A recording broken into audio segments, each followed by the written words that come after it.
Good evening. I'm going to call to order the regular monthly meeting of the Board of Trustees for Thursday, May 16th, 2024. First item on the agenda is the invocation and Pledge of Allegiance, and I will turn that over to Vice Chair Castles. Thank you, Ms. Wooten. I'm going to introduce Ms. Layla Elliott and Ms. Brooke Davis, but first I wanted to say I love seeing all these seniors in the room tonight, and people ask us if we get paid as a board, and people are tired of hearing me say this. We don't, but we actually do. When you guys walk across that stage, that is the best gift we could get to see you graduate and be successful. So enjoy these last few days, and good luck to you. So first we have Ms. Layla Elliott. She's a senior at Airport High School, and during her years at Airport, Layla has been extensively involved in various clubs, including Beta Club, National Honor Society, French Honor Society, and French Club. Through her participation in these organizations, she's dedicated her time and efforts to community service events such as the Charity Drive, Trick or Treat Lane, and Winter Wonderland. Layla's academic excellence has been recognized as she was named Junior Marshal for being in the top 10% of her class in the 11th grade, with a GPA of 4.9 and ranking 8 out of 250 students. She was also recently inducted into the Columbia Urban League. After high school, Layla will be attending University of South Carolina's Columbia campus and plans on majoring in psychology. She's also been named a capstone scholar by the university and has been given the Garnet Scholars Award. And then we have Ms. Brooke Davis. She's also a senior at Airport High School. She currently holds a GPA of 4.94 and ranks 5th in her class. She is a member of the National Honor Society, Technical Honor Society, Beta Club, where she is currently serving as president. As a member of the Officer of Beta Club, she's helped organize and participated in several community events to include Trick or Treat Lane, Winter Wonderland, visiting Still Hopes Assisted Living Center, and volunteering with Special Olympics with her soccer team. Brooke is a 4-year varsity letterman for the Airport Lady Eagles soccer program. She has won multiple sports awards and honors to include MVP, All-Region, and WLTX Player of the Week. Brooke will graduate with honors as an engineering completer for aerospace, digital, civil, and mechanical engineering. After graduation, she will be attending Newberry College, Clemson University, and Clemson University under the dual degree program to the major in civil engineering and mathematics. While attending Newberry, Brooke is also committed to play on the Newberry women's soccer team. Go Wolves. And now we'll have Ms. Elliott lead us with the pledge. Or the invocation, I apologize. Invocations first. Yeah. Let us pray. Dear Heavenly Father, we thank you for allowing us to be here today. We thank you for those who are with us and for the many blessings you have given us. Father God, continue to bless our district with the strength and guidance that is needed to make decisions that is best for all. Always continue to give us the courage and wisdom to do what is right. God, continue to bless our teachers, students, parents, and our district. Let us finish this school year strong and with your holy protection. We ask for these things in your precious Son, Jesus' holy name. Amen. Amen.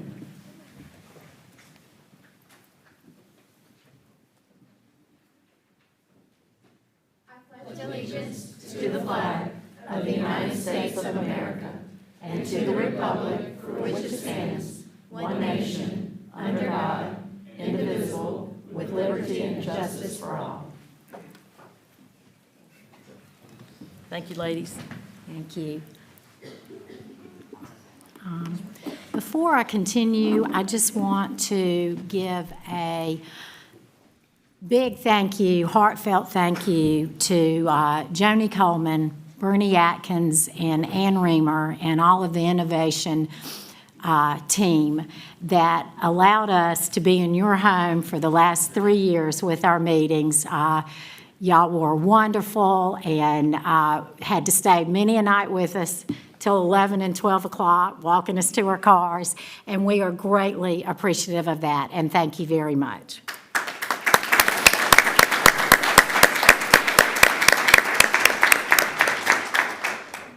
Next item on the agenda is the consent agenda, and that will be the approval of the minutes for the April 18th, 2024 regular monthly meeting and the May 7th, 2024 special called meeting.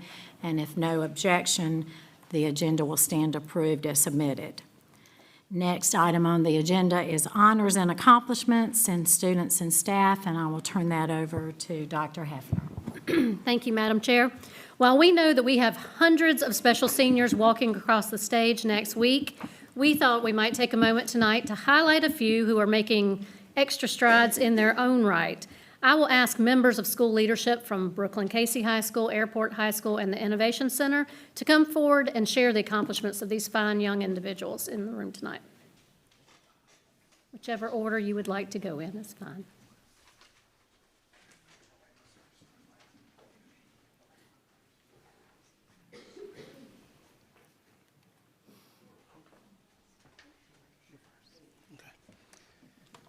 Good evening, Madam Chair, Dr. Hefner, members of the board. It gives me great honor as the proud principal of Brooklyn Casey High School to recognize 6 of our seniors this evening who after Wednesday will go on to greater heights. And so I will start off with Hope Riley. So Hope is ranked in the top 10% of her class. She is a dedicated participant in the International Thespian Society's chapter of Brooklyn Casey High School. She is a member of our Brooklyn Casey JROTC Bearcat Battalion. She is a 3-unit completer in the Health Sciences pathway. She is a member of the National Honor Society, the National Technical Honor Society, HOSA, which is the Future Health Professional Society. Hope also has earned numerous state awards while competing in the areas of her interests, which include acting, foreign language, healthcare, military leadership, notably at Fort Jackson. And so at this time, I'll let Hope come forward and tell you her future plans. Hello, my name is Hope Briley. I'm a senior at Brooklyn Casey High School. Next fall, I will be attending the University of Pennsylvania to major in nursing and minor in neuroscience. Thank you.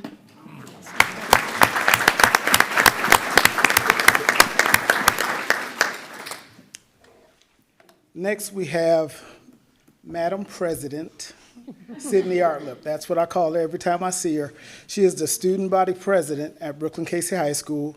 She is an AP scholar and has received her AP capstone diploma.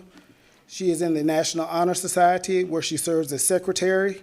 She is the Latin Club vice president, the captain of the varsity girls soccer team, a member of the varsity cross-country team.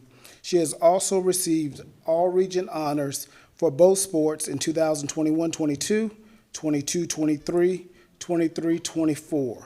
And she has also been our Rotary Student of the Quarter. And so at this time, Sydney will step forward and tell you her future plans. Hello, my name is Sydney Artlip. I'm going to Clemson University's Honors College and studying architecture. Thank you, guys.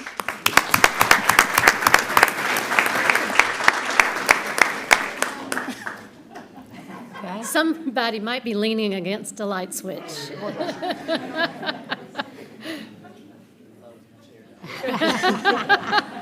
These are our special effects. Even the monitors went out. There we go.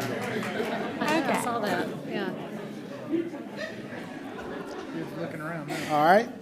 Next, we have Cadet Lieutenant Colonel Joshua Kuhn. He is the Cadet Battalion Commander.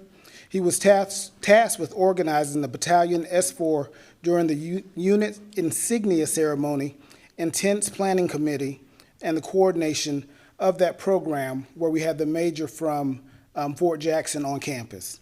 He is a member of the cross-country team where this year he ran a personal best 19 minutes and 58 seconds in a 5K. He is the team captain in our wrestling squad as well. He received the George Johnson Award for Leadership Excellence.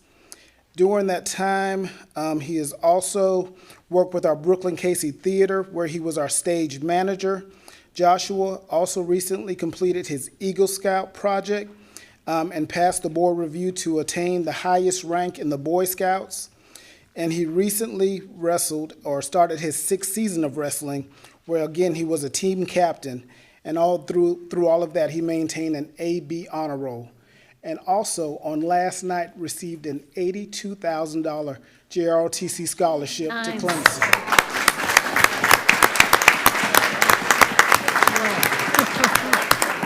Let there be. Thank you. My name is Joshua Kuhn. I'll be going to Clemson next year on an Army scholarship, and I will be majoring in natural resource management. Very nice.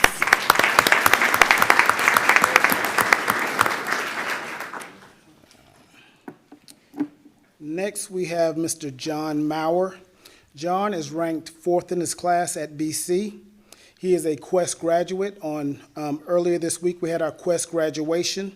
He will also graduate from BC with his highest honors as far as AP Scholars, the AP Capstone Diploma. He was a captain on our football team and all-region player on our football team.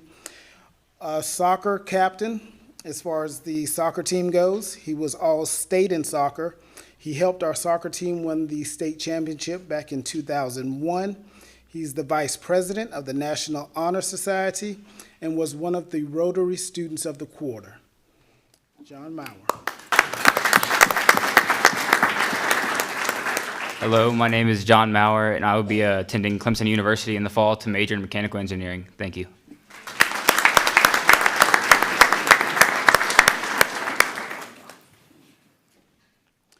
Next, we have Nikiriana Mays. Nikiriana will be the salutatorian this year at Brooklyn Casey High School for the class of 2024.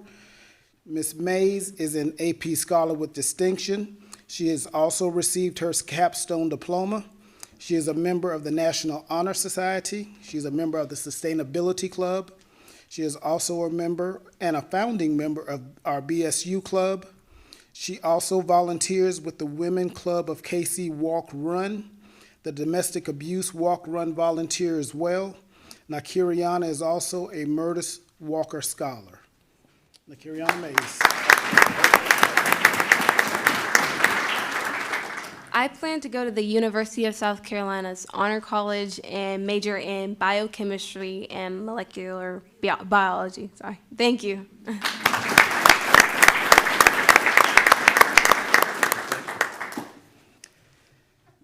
And finally, we have Freddie Asbury. Freddie is a senior at Brooklyn Casey High School. He recently received his associate's degree through our dual credit program from Midlands Technical College. He is a member of the Young Pharaohs program, which is put on by Alpha Phi Alpha Fraternity Incorporated. He has done over 20 volunteer hours with different organizations around the community, the Columbia area. He is also a founding member of the Brooklyn Casey High School BSU. Freddie is also a Murtis Walker Scholar, and he is also a shift manager at our local Jiffy Lube.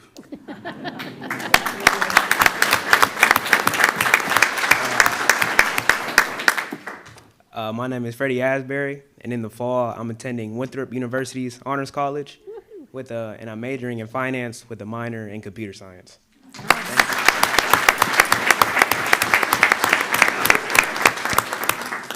I, along with our students, would like to thank the board as well as Dr. Hefner and her cabinet for all of your support this year as far as their academic endeavors.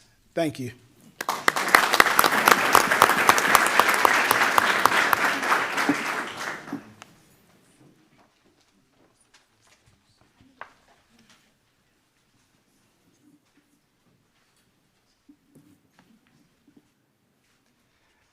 Good evening, Madam Chair, members of the board, Dr. Hafner. Happy to be here, Airport High. As Dr. Hafner mentioned, we have hundreds of deserving students today, but we are excited to bring to you some super students, some excellent students from the class of 2024.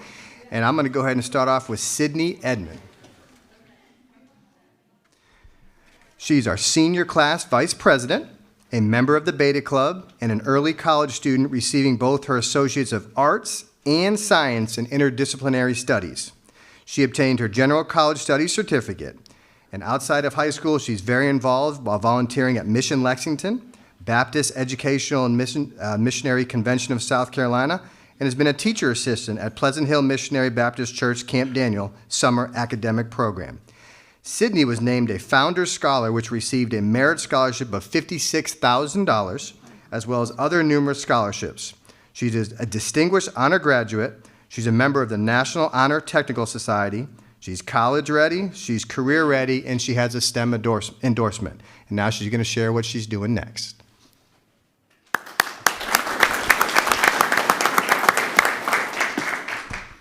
In the fall, I will be attending Temple University in Philadelphia, Pennsylvania, and I'll be going for criminal justice and political science.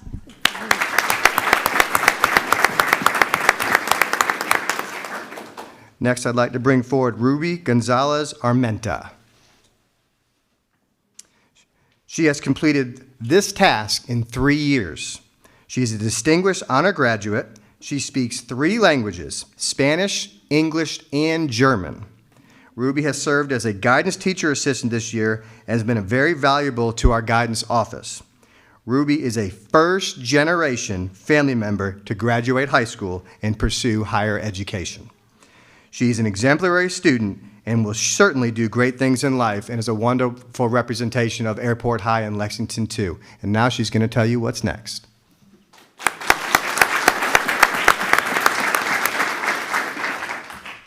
I'm Ruby Gonzalez, and in the fall I plan on joining the Marines for their logistics program.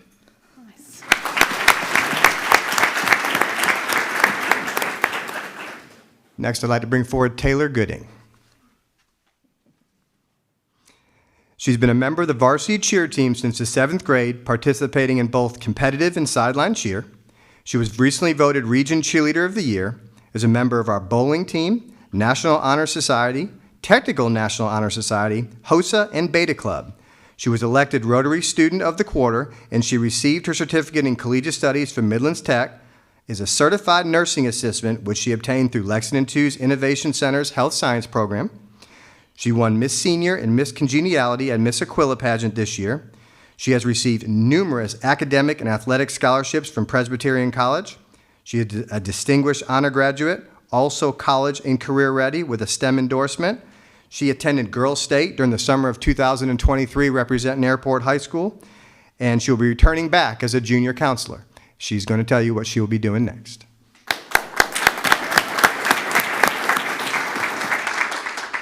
Hi, I'm Taylor Gooding. I will be attending Presbyterian College in the fall, majoring in biology while doing acro and tumbling. Thank you. Next, I'd like to bring forward Mackenzie Laskowski. While in high school, she participated in dual enrollment in the Army JROTC program. Mackenzie recently graduated from Midlands Technical College through our dual enrollment program with an associate's degree in science and an associate's degree in art. She has been a member of our Army JROTC program during all 4 years of high school and has risen to the rank of cadet lieutenant colonel. During her senior year, she was selected as our battalion commander and was entrusted with the guidance and leadership of our wonderful program. She's the commander also of our award-winning drill team. She is a Palmetto Fellows recipient, distinguished honor graduate, has the honor endorsement, college and career ready, STEM endorsement, military endorsement. She also is a martial arts student and began studying karate at 6 years of age and received a black belt after 10 years of training. I also want to share that we recently found out that she just received a $60,000 USC ROTC scholarship for her future, which she's going to share with you now.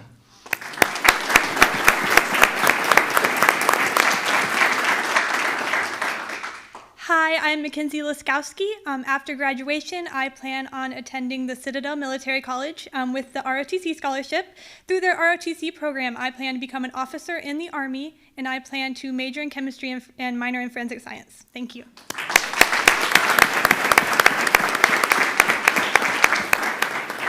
Next, I'd like to call forward Bree White. I can second what was said earlier. Here's our president from Airport High School. She has been involved in the B27 Club, the Beta Club, the National Honor Society, Teacher Cadet Honor Society, Career Ready Endorsement, Student Government, Unified Partners, as well as a 4-year letterman for girls varsity soccer. Outside of school, Bree is a student leader at her church, plays travel soccer, and as I just said, she is our student body president and has done a fantastic job. She received the South Carolina Teaching Fellow Scholarship as well as many other scholarships, is our recent Rotary Student of the Quarter, and I know everyone's going to enjoy hearing what she's going to do next. Bree?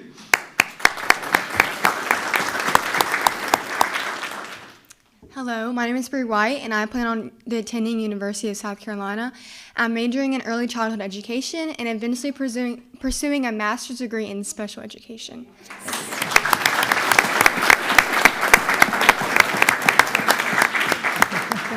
Lucky elementary schools. I've been trying to talk to her about airport, but I think it's going to be elementary. So, and I also like to bring forward Graham Whittle. Graham is an honor graduate and a 4-year letterman at Airport High School in baseball. If you hadn't seen him pitch, he has a heck of an arm. He's a life scholarship winner, has received numerous scholarships from several schools, an honor endorsement, a college endorsement, and he is headed on to play baseball on the next level, which he's going to share with you now.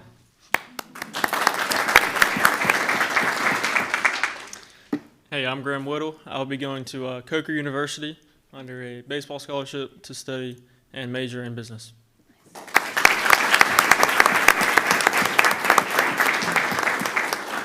I do want to thank you for this opportunity. This is special that these 6 will remember for the rest of their lives, and we look forward to having you at Airport on Thursday of next week as you see about 300 other success stories at Airport. Thank you.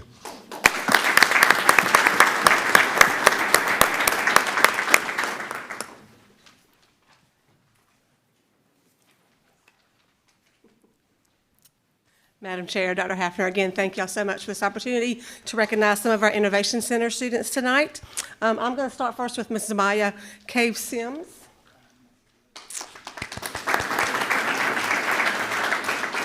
Zamoya is one of our health science completers. She spent a little bit of time in culinary arts, but decided that really wasn't for her. We adopted Zamoya, I think it was about the end of her sophomore year, and managed to keep her at the Innovation Center all day, every day for most of the last 2 years of high school. And while she was there, she kept us all entertained. She's very smart. She's very beautiful. She's just an all-around fantastic young lady. She studies hard. She is, again, completing in our health science program, and I will let her tell you what she's going to do next.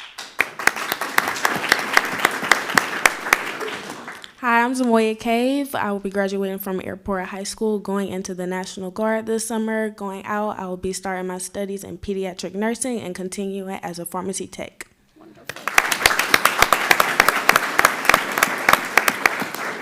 Next, we have Mr. Elias Guest-McCrae.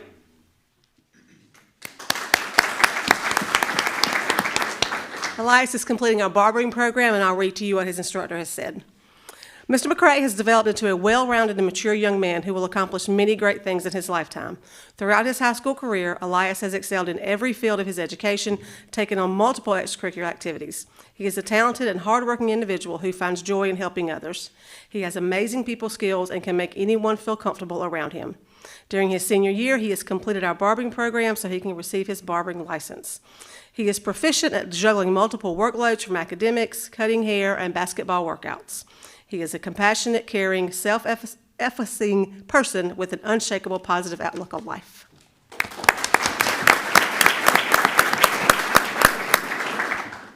Hey, how y'all doing?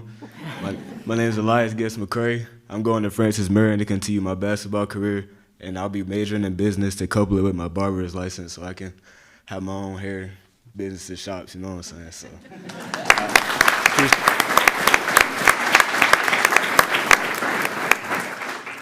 Justin? Next is Justin Linden. Justin is an outstanding young man at L2IC. He's a completer in our electricity program. And when talking to his electricity instructor, he says that he just loves to work and will do whatever you ask of him. And this is true as we made him our honorary table getter-outer and chair setter-upper for some of these board meetings. So, his work ethic, willingness to jump in and help others, and the way he treats people are admirable, and there is no doubt he'll be successful in whatever he's going to do. And I'll let him tell you that now. My name is Justin Linden. I'm a graduate at Airport High School, and I'm going to work for my grandparents at our own family business, Central Controls, Inc., and then try to get into Millens Tech in the fall and take an industrial electrician.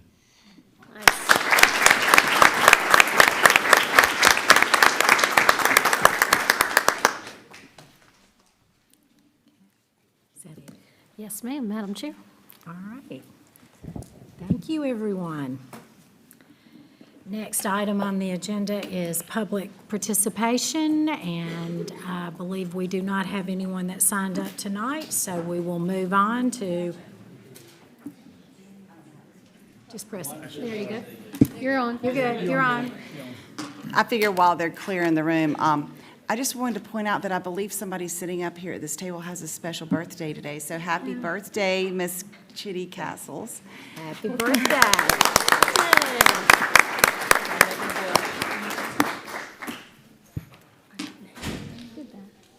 No place better to spend your birthday than a board meeting, right? 29. That's right. Okay. So item 6 on the agenda is administrative divisional reports, and we'll start with the superintendent. Dr. Hafner?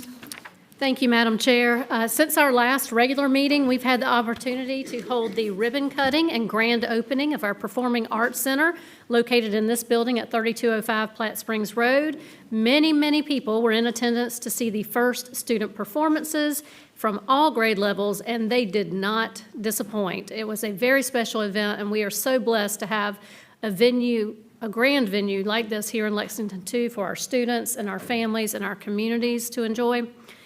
Thank you to all who have supported the effort to grow our student participation in the arts. And with that, I'd like to publicly thank our Executive Director of Fine Arts, Mr. Jim LeBlanc, our Technical Director, Mrs. Laura Roby, all of the fine arts teachers who were so dedicated to getting that performance off the ground, our student performers, and their families. We really could not have put together such a special performance without all of you. So thank you so much.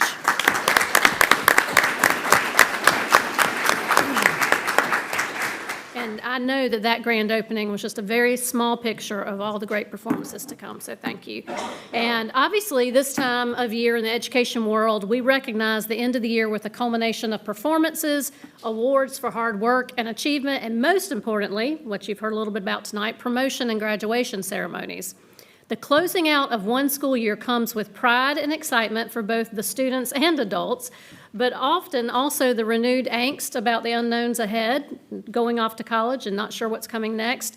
If you're anything like I am, I often jump from one item to the next without slowing down long enough to begin to enjoy that small space in between where you can reflect and appreciate and begin to plan in a way that, you know, reduces some of the angst and builds confidence about the opportunities that lie ahead. So while this is not a graduation speech, it is somewhat of a closing out of one remarkable experience of a school year with all of the celebrations, with hope and appreciation for what the next year will bring. So in closing, my hope is that the students and adults in Lexington, can take some time this summer to do the same. To our graduating seniors, job well done. We look forward to your official graduation speeches next Wednesday and Thursday morning at BC and Airport, respectively. Madam Chair, this concludes my report. Thank you, Dr. Heffner. All right. Item 7 is the administrative divisional reports, and we'll start with finance. And Ms. Strickland, I'll turn it over to you. Good evening to everyone. Tonight I have the monthly financials for the month of April. The local budget for the general fund for revenue is $41,417,278. Actual collected as of April 30th is $41,095,380. That's 99% of our local budget.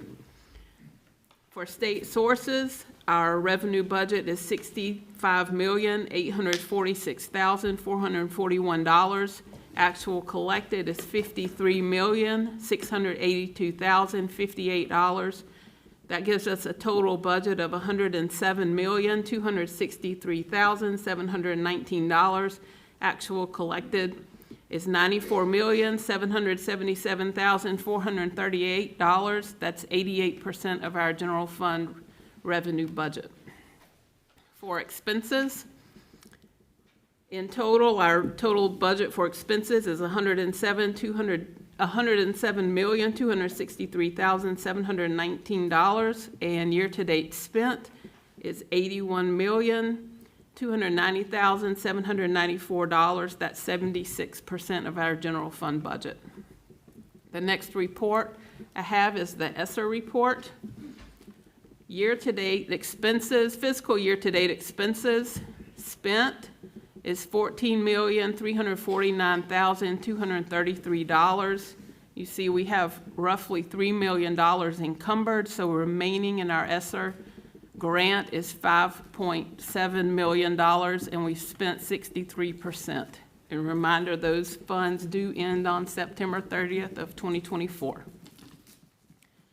Our PAC report, the cost is $53,183,943. Total expenses to date is $49,570,384. Remaining is $3.6 million. We have a contingency remaining of $79,577 as of April 30th. The next report is pupil activity.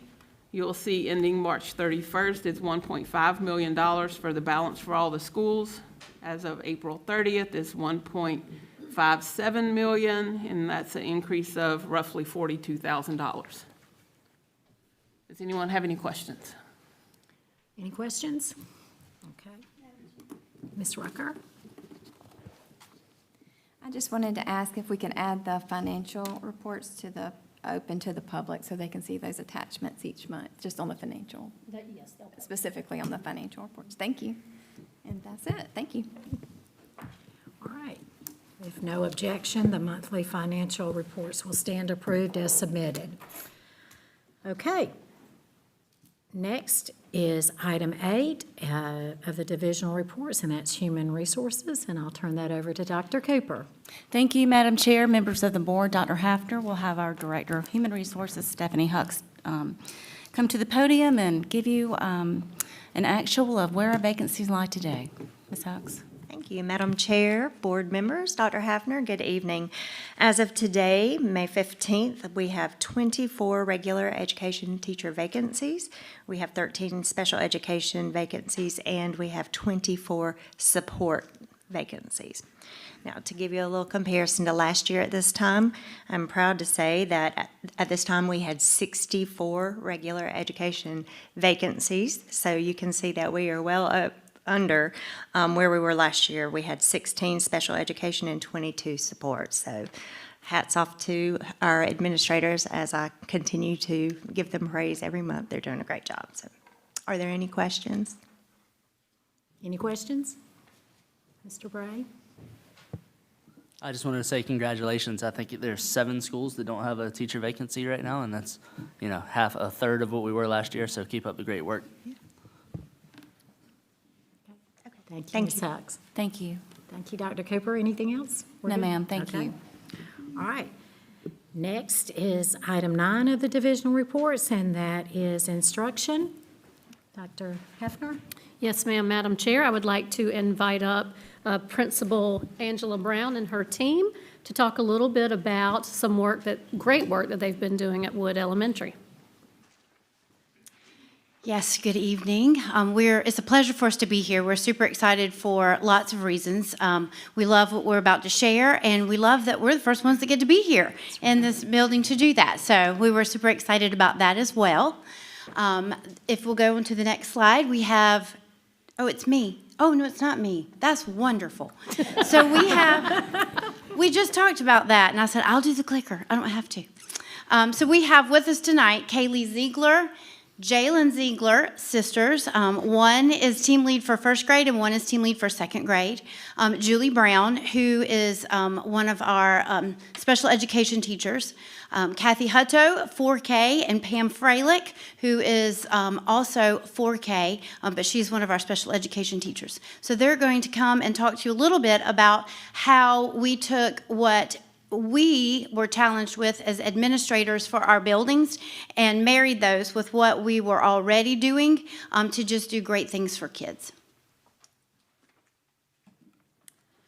Wood Elementary is a PLC school. We have been a PLC school for a few years now. PLC stands for Professional Learning Community. The teacher teams at Wood collaborate to design strong instruction for students. These discussions, focused on data and proven instructional strategies, result in work centered on our desire and belief in success for every child. This bridges over to our ATSI goal, which stands for Additional Targeted Support Improvement Plan. As an identified ATSI school based on data from the subgroup of special education students, the special education and the general education teachers have worked together to collaborate, gather data, and share strategies. Through this focused approach, we have seen improvement in all of our students at Wood Elementary School.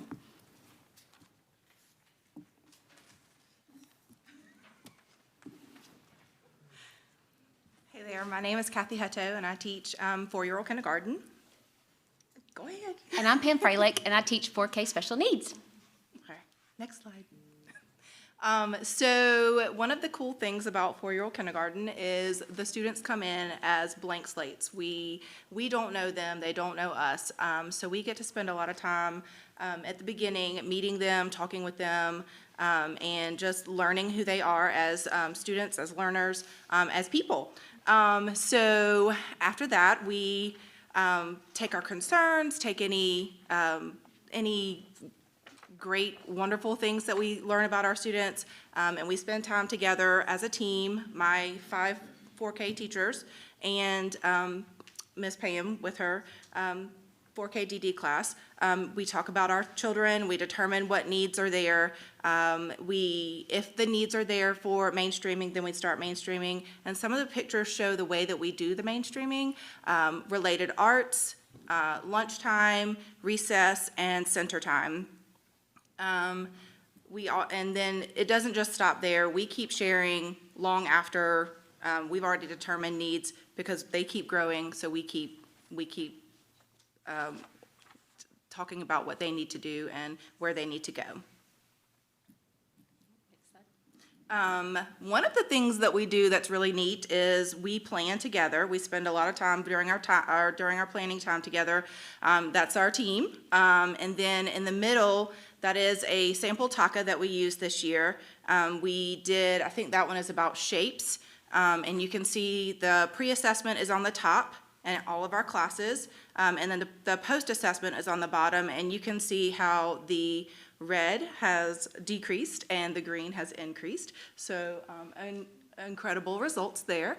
But that is one way that we spend, another way that we spend looking at students and where they need to go and where they are, or where they are and where they need to go. Madam Chair and school board members, thank y'all so much for just letting us take a little bit of time to share what's going on in the neighborhood, is what we call it. And I get to share out a little bit of something that I'm really passionate about, is connecting. Our special needs kids need just as much as these regular ed kids. And as Kathy said, we come together, and really we are a PLC that we have come, and I have truly understood. I've been in education for a really long time, finishing year number 37, and I didn't stand out there in the mix of all those people. Believe it or not, I signed a contract the other week, so I'm going another year, I'm saying, but I've really, truly come to understand what the professional learning community is, and I know Dixon Brooks has really kind of hounded on that. What do we do in there? What is that really about, and what does it do for us as professionals? For our kids first. And so that's what I have been able to do these last couple of years. It takes a little bit of time, and we share our kids, we share our strategies, and it doesn't matter what it is. Today we see a lot of behaviors, and that's a big thing that we're coming up on, where it's increasing. I got a national research magazine in my mailbox yesterday that said the lag following COVID, the lag in the language, the lag in the behavior, all of those things we know we're seeing. I don't need the national news to provide that for me in my mailbox, but I know it, and I haven't had a chance to read it yet, but I will read it because I want to just see what the national scene is saying. But as professionals here, we're seeing it. But we come alongside, I come alongside of them, and they come alongside of me, and we can grow our kids in this learning community, whether it's with the fine motor, that this kid has a fine motor need. I come up and I say, hey, this is what we can help them do. We meet as that team comes together, and this is just something I'm really passionate about. And this picture right here, if you saw those pictures before, if you can't look at those kids and see how cute they are. Anyway, but this is our why. Our why is these kids, okay? We have to be about the kids, and that's what we've done going forward. And as I was thinking about this presentation, I thought of a Sunday school lesson that 2 of those kids standing up here tonight receiving those honors at airport were in my class. And I was so proud of them, had video.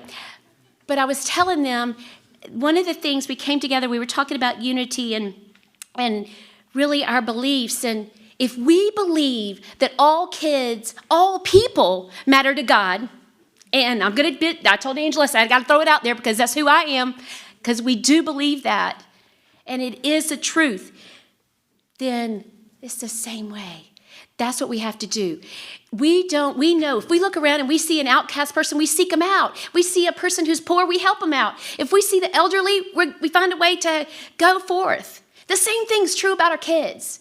And that's what we have sought out to do. And that is what I am so passionate about in my heart, because I want these kids to be a success.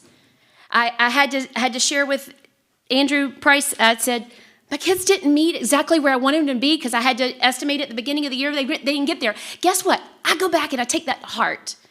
And I have to figure out more ways that I can do. Again, it's getting hard. But when all kids matter, we seek to meet their needs, and we meet as a team to help each other. We come together for the good of all the kids. It's not easy, guys. It's not easy. It's not getting any easier. And that's the one thing I can say in my career. I've said over and over, the respect the kids have, sometimes it's gotten a lot harder. But we press on. We press on because that's what we love to do. And that's what we're passionate about. And that is something that is dear to my heart. This little fella right here on the left-hand corner, he started with us in 3K. November 2021, he came with no words, 0, very difficult motor skills, had no academics. He was not able to do a lot of things. He got in that 3K classroom. He pressed on. He came out. Last year, they said, hey, he's doing so well. We don't have a 3K class, but let's put him up in 4K special needs. And so he came up to me, and we pushed on. And this year, he's been in 4K regular ed with itinerant services, meaning I serve him itinerantly. And today, God doesn't make any mistakes. Today, I met with his family, and I can say with my heart, he was dismissed from all special ed. Today. And I told the family it takes a village, it takes us all coming together, it takes a team to work together, and that's what you see in this. This is the why of all these kids. When it isn't easy, doesn't look like Disney World like I think it should, because I think I live in a Disney World place where it's full of excitement and joy. But when our students make gains, and you saw that on Taka, I put mine in, and sometimes mine skews theirs, it makes it a little bit redder. It's okay. What I'm putting in on those shapes, maybe they're pointing to a shape because they don't have the communication. What Kathy has, they're describing the shape. It's all together, and it's okay, and they pull me in because they're a great team, and they pull me in, and I work together with them. But there's no greater thrill ride at Disney World than seeing the gains of a kid. We've worked really hard not to be excluded, but to always be included. If you'll show the next slide. This is just a small picture. Yes, sure I can. Okay. Can you play it back? Could you be my best friend, please? Yes, sure I can. Okay. Can you be my best friend? That happened just last week. When I was included, not excluded, from a field trip to the park. That's a regular 4K student coming up to one of my kids saying, hey, you be my best friend? Yeah, sure. We'll be best friends. Thanks, y'all.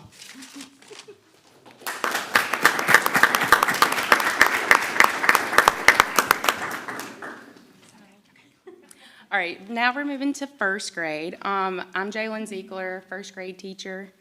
I'm Julie Brown. I have LD self-contained first and second this year.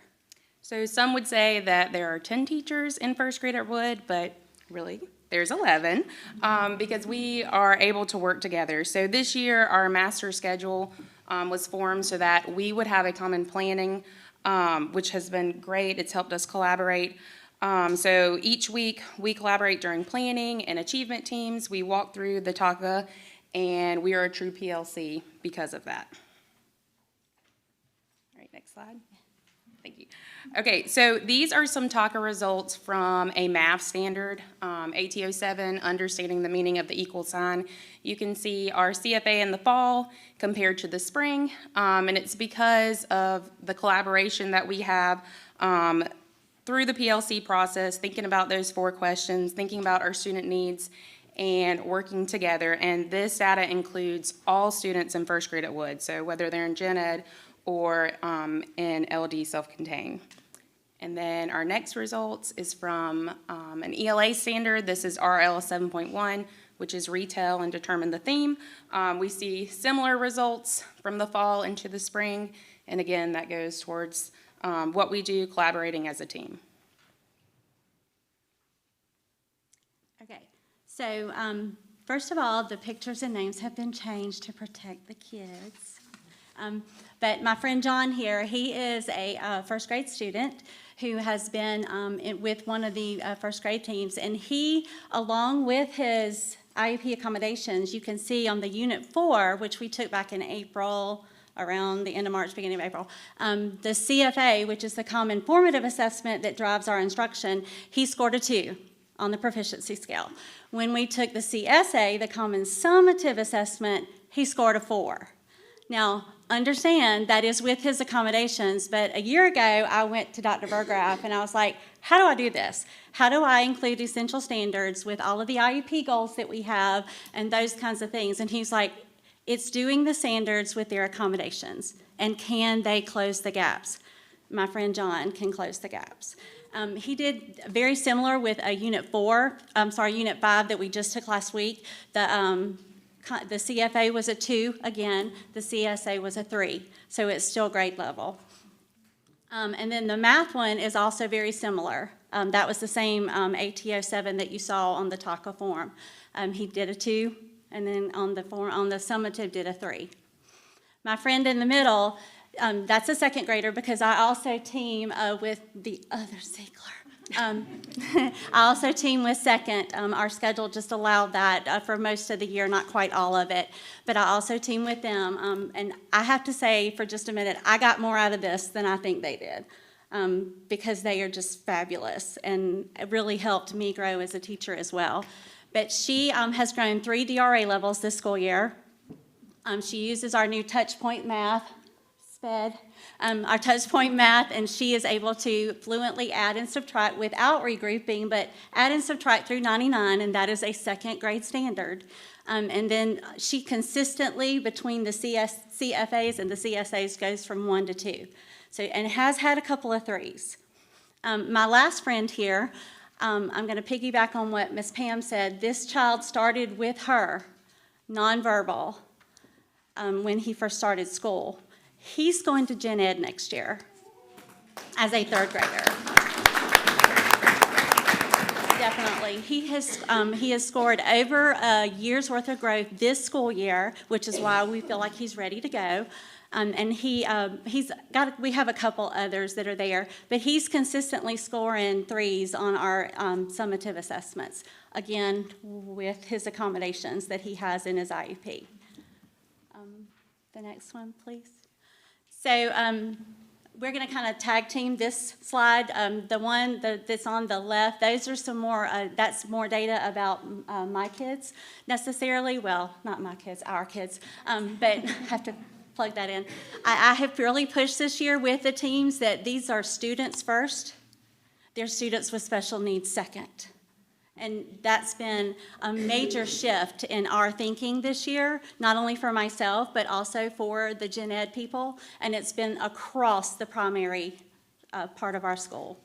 But you can see I have one that's already out of self-contained. He went in January to gen ed. He was a first grader. I have two others, the one I mentioned earlier.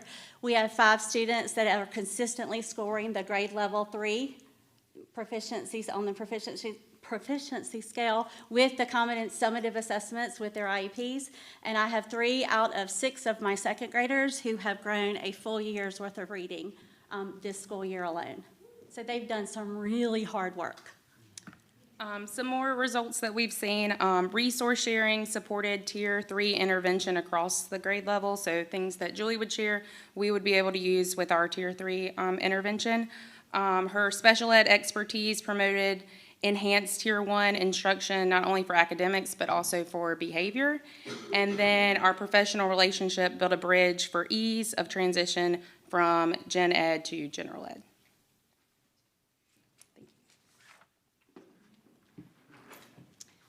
As you can tell, they are very passionate about their work. So I don't have to do much. You know, you present a little seed to them, and then they just take it and run. Based on these results, our school-wide intervention model is moving towards serving students not only based on a need, but a teacher's strength as well. So we're really looking to see how we can best serve these kids with what we have to serve them with, and what better than a person. As we close this achievement gap for our special education subgroup, we have found that the approach that we're taking is a targeted approach on instruction, and what would support that kid meets all the needs of our kids. So that's been exciting. So it leads to one last thing, which is next steps. We're going to expand our success. Thank you very much. Are there any questions? I thought you might share the arts night and how exciting your... Yes. Well, there were so many things. It was hard to choose. The arts night was fantastic. So I have a phone full, so you can catch me at the break. It was good. Thank you for coming. Yes. We had over 2,000 pieces of art on display from our students at our school, so it was wonderful.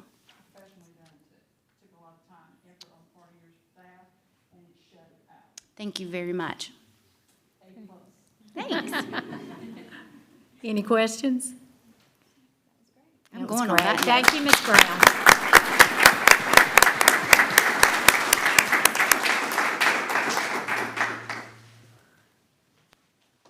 Okay. So next item is unfinished business, and we are consideration of second and final reading of proposed revision to board policies JKAA, high school student discipline, JKAB, PK-2, elementary, middle school student discipline. So at this time, I'll entertain a motion. Chairman, if I could figure out how many. Just mash it. One more time. I'd like, go ahead, one of y'all do it. Gotcha. All righty. Let me get there now. Madam Chair, at this time, I would like to move to accept the administration's recommendation for the second and final reading of proposed revisions to JKAA and JKAB. I'll second that now that my microphone's on. There we go. I have a motion and a second. Any discussion? Madam Chair? Yes, ma'am, Ms. I Kessler. do. If you would look on, under the code for JKAA and JKAB both, if you would look under the code of explanation, it's on AA, it's on page 5, you will see that for the law enforcement, that provide law enforcement with any evidence needed that would indicate the student may be in a gang member, has been unstruck from an original there, which I appreciate because I think it needs to be unstruck. However, on the JKAB, which is on page 7 of JKAB, under law enforcement, you see it's still struck up. I think it needs to be unstruck for both. So I would like to amend the motion that we accept JKAA and JKAB with the correction of unstriking provide law enforcement any evidence that would indicate the student may be a gang member. I second that amendment. Thank you. Okay. Any discussion? All right. All in favor of the amended motion as presented, signify by saying aye. Aye. Opposed? Motion carries. Ms. Strange, that was 7-0. Okay. Any further discussion? Okay. So now we'll go back to the original motion for consideration of second and final reading. Is there any further discussion? Okay. All those in favor signify by saying aye. Aye. Opposed? Motion carries, and that is 7-0 also, Ms. Strange. All right. Thank you. Next is new business. Item A is consideration of first reading of proposed 2024 through 25 general fund budget, and I'll turn that over to Dr. Hafner.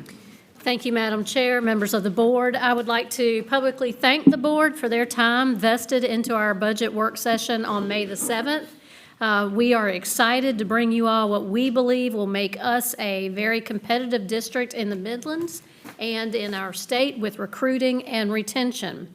We recognize this budget is larger than last year's budget, and Mrs. Strickland will again explain the impacts from mandated increases in materials and services, as well as our proposed desire to be competitive, ahead of the game, and reward our employees.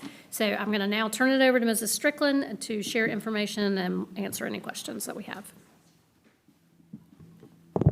Good evening again. Tonight I have the first reading of the fiscal year 24-25 budget. We're going to start with revenue. Our current general fund revenue budget for local revenue is $41,417,278. My projection for 24-25 is an increase of $11 million to $52,435,552. In this total, it does include a using fund balance of $3,387,979 to balance the budget. For state revenue, and these state revenue numbers are based on what the Senate passed, so these could change based on the passing of the final budget. But right now, I'm basing it on what the Senate, the Senate version. So our state revenue has increased roughly $5.8 million, and that includes using $2.5 million of deferred revenue from this current fiscal year. So overall, the budget for revenue for the general fund is projected to increase $16.8 million. So currently, the budget is, the state budget is, the appropriation bill is in the conference committee, and the biggest difference between the House and the Senate version is the aid to classroom difference. That's the biggest difference for the school districts. But overall, the difference between the House and the Senate version is approximately $218,000. So we expect to get a report from the conference committee on June the 18th, about June the 18th. So we'll know more as far as what our final revenue projections will be then. So we're going to look at the legislative imposed cap of the millage. Per the Revenue and Fiscal Affairs Office, based on our population growth, we can increase millage 0.4%. For the CPI, based from the Revenue and Fiscal Affairs Office, it can be increased 4.12%, and that's a total of 4.52%. Our current operating mills are 162.9. So we also can look back 3 years and catch any mills that we could have increased in the last 3 years. Last year, we could have increased 13.67 mills, so those are available to increase. And that would give a total increase for millage of 21.03. So the approximate value of a mill is $230,000. So if we increase our millage by 21.03, that will give us an additional $4,838,644 approximately. And that increase in millage is included in the revenue budget. So what does this do? Well, actually, let's look at the mills as we compare to the surrounding districts. You will see on the first line, if we increased the 21 mills, we would be at 183.93 mills. And you can see what our surrounding districts, where their millage is. And I included from last week, I included the approximate value of a mill. It's on that line, on the bottom line underneath the green. And that's based on the 23 audited tax collections for those districts divided by the mills for the school district. So that gives you a comparison of where we would be compared to our surrounding districts. So what does this do for our taxpayer? Operating mills does not affect your homeowner's taxes. So if you have a rental property or your second residence, this increase in millage will affect those taxpayers.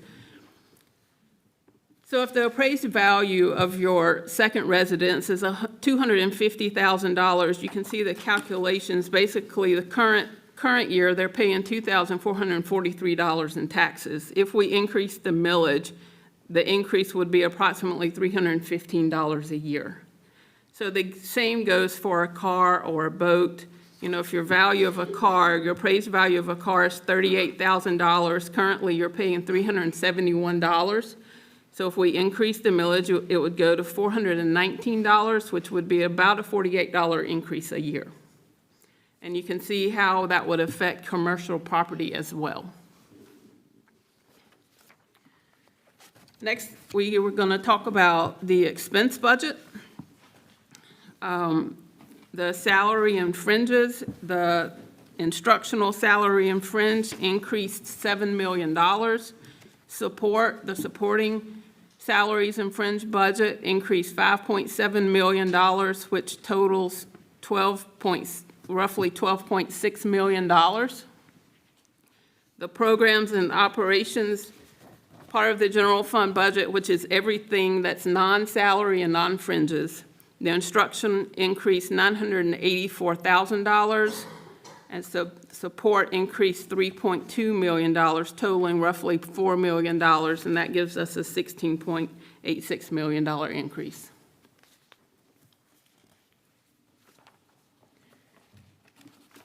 So what was the increase to the salaries and fringes? Our proposed teacher salary schedule starts at $50,000. This also includes a minimum of 3% increase to all certified, classified, and administrators. The cost of a step is included, which is required for teachers. 21 positions have been transferred from state funds due to the legislation roll-up that's happened over the last several years. The bus drivers get a required increase of 2.75% to the state minimum schedule, and that is per the Senate version. The House version was 1.5%, but that is to the state minimum schedule. There was an increase in the bus driver budget line, an increase in hourly pay budget line, an increase in the leave payout budget line. 100% of our vacancies are budgeted for, and an increase in fringes, which health insurance is going up 11.8% for the calendar year, and so we would only grab half of that for January to June. So that would be a 5.9% increase. So the increase to the supporting services, you can see listed out what the major increases are. The substitute line item increased $683,000. Energy increase, which includes this PAC and the DEC, is increasing $595,000. We are using approximately $400,000 for the PAC and the startup funds for the PAC. And we're going to continue, we propose to continue Lex 2.5. And then the cost of, just the increase in cost of goods and services. You see the increase there. So that makes up the difference for our operations. Next, you have what we're going to allocate to the schools. We are doing an allocation based on the ADM, so we took the 135th ADM times the high school's $100, the middle and elementary school's $92, and we will send those funds out to the schools. And you see the amounts per student for guidance, nurse, media, and administrative. So that's how we plan to budget for the schools. And then the fund balance, where we are with fund balance. As of June 30th, 2023, our fund balance amount was $20,712,397. We have to look at the next year's budget, which would be this year, and that would be 19%. So we're sitting at 19% as of June 30th, where we are with fund balance. So what we have next are all of the salary schedules. You'll see the teacher salary schedule, what is being proposed. A teacher starting at $50,000, and all of the teachers are getting at a minimum of 3% increase, as well as the classified and administrators.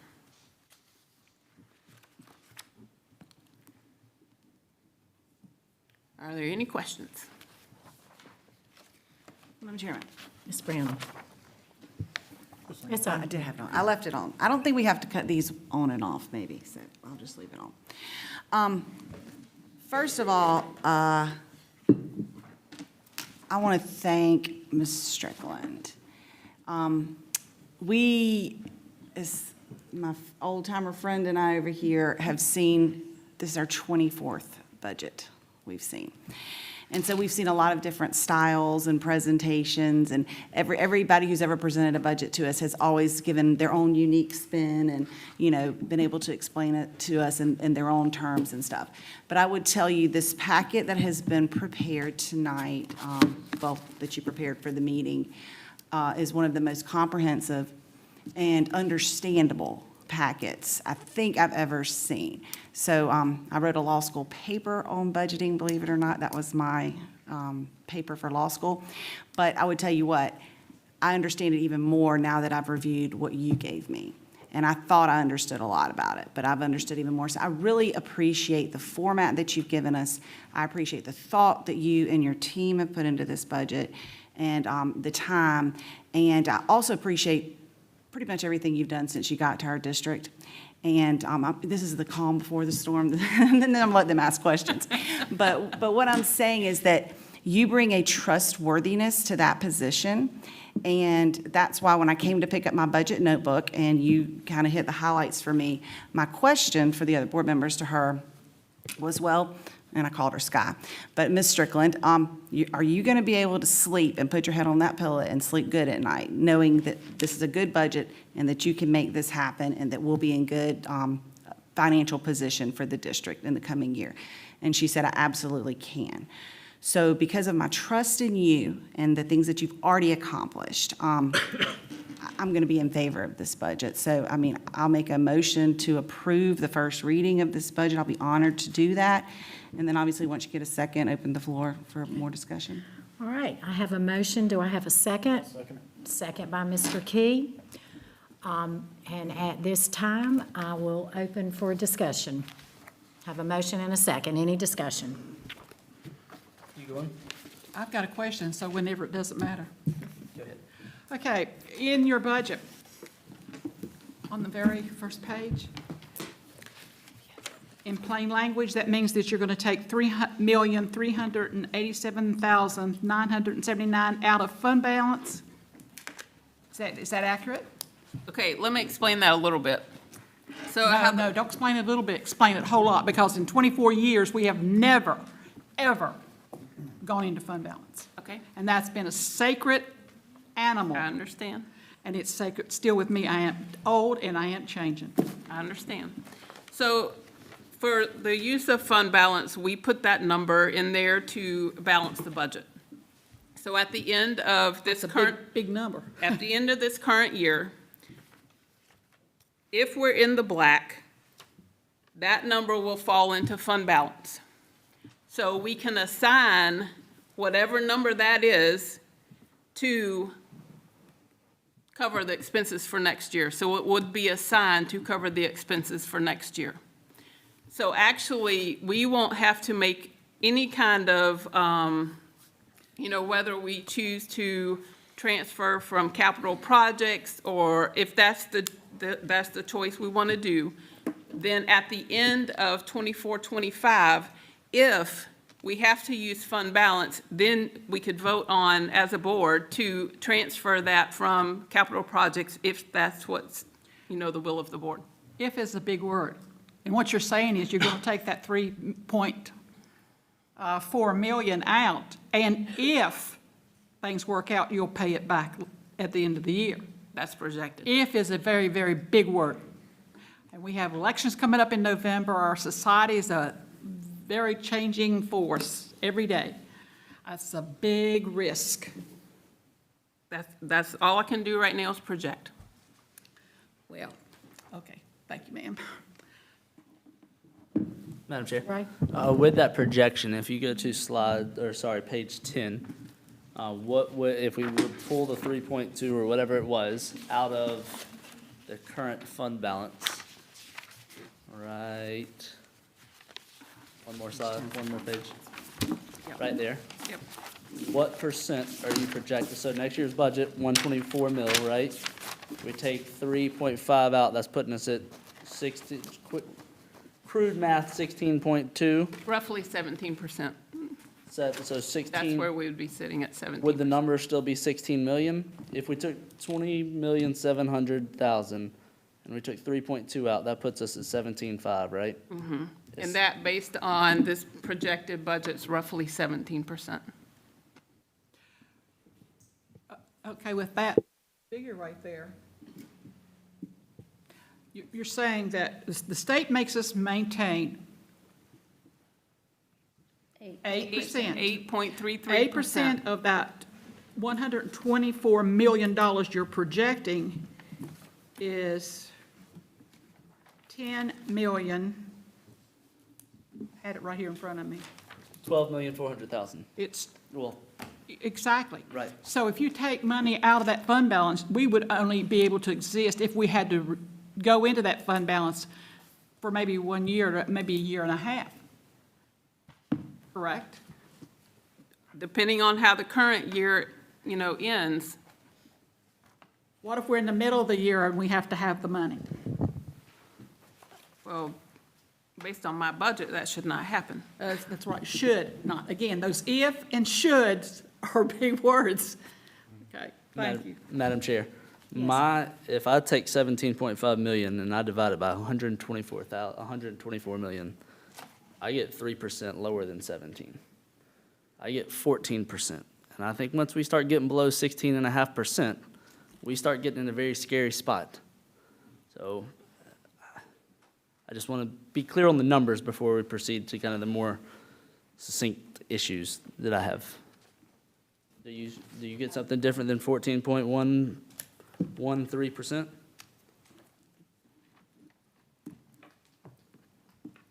Yep, you are correct. So as a board, I just want us to be very clear that once we get down under 16.5, 17%, we're now less than the 2-month threshold that at every conference we've ever been to, we get into that discussion on why that's important. I am not a big believer that we need to be in the 20%. I don't think we should ever really be in the 3-month range, because then we're basically stockpiling taxpayer money. But on the other hand, we need to keep that 2-month minimum. So that's my first But point. Were for you 2 done on months? fund balance? Because I don't want to step on your toes. I just was on fund But for balance. 2 right months, there. wouldn't you have to have 20,800,000? The 8% would be, for 1 month, would be 10,339,908, Yeah.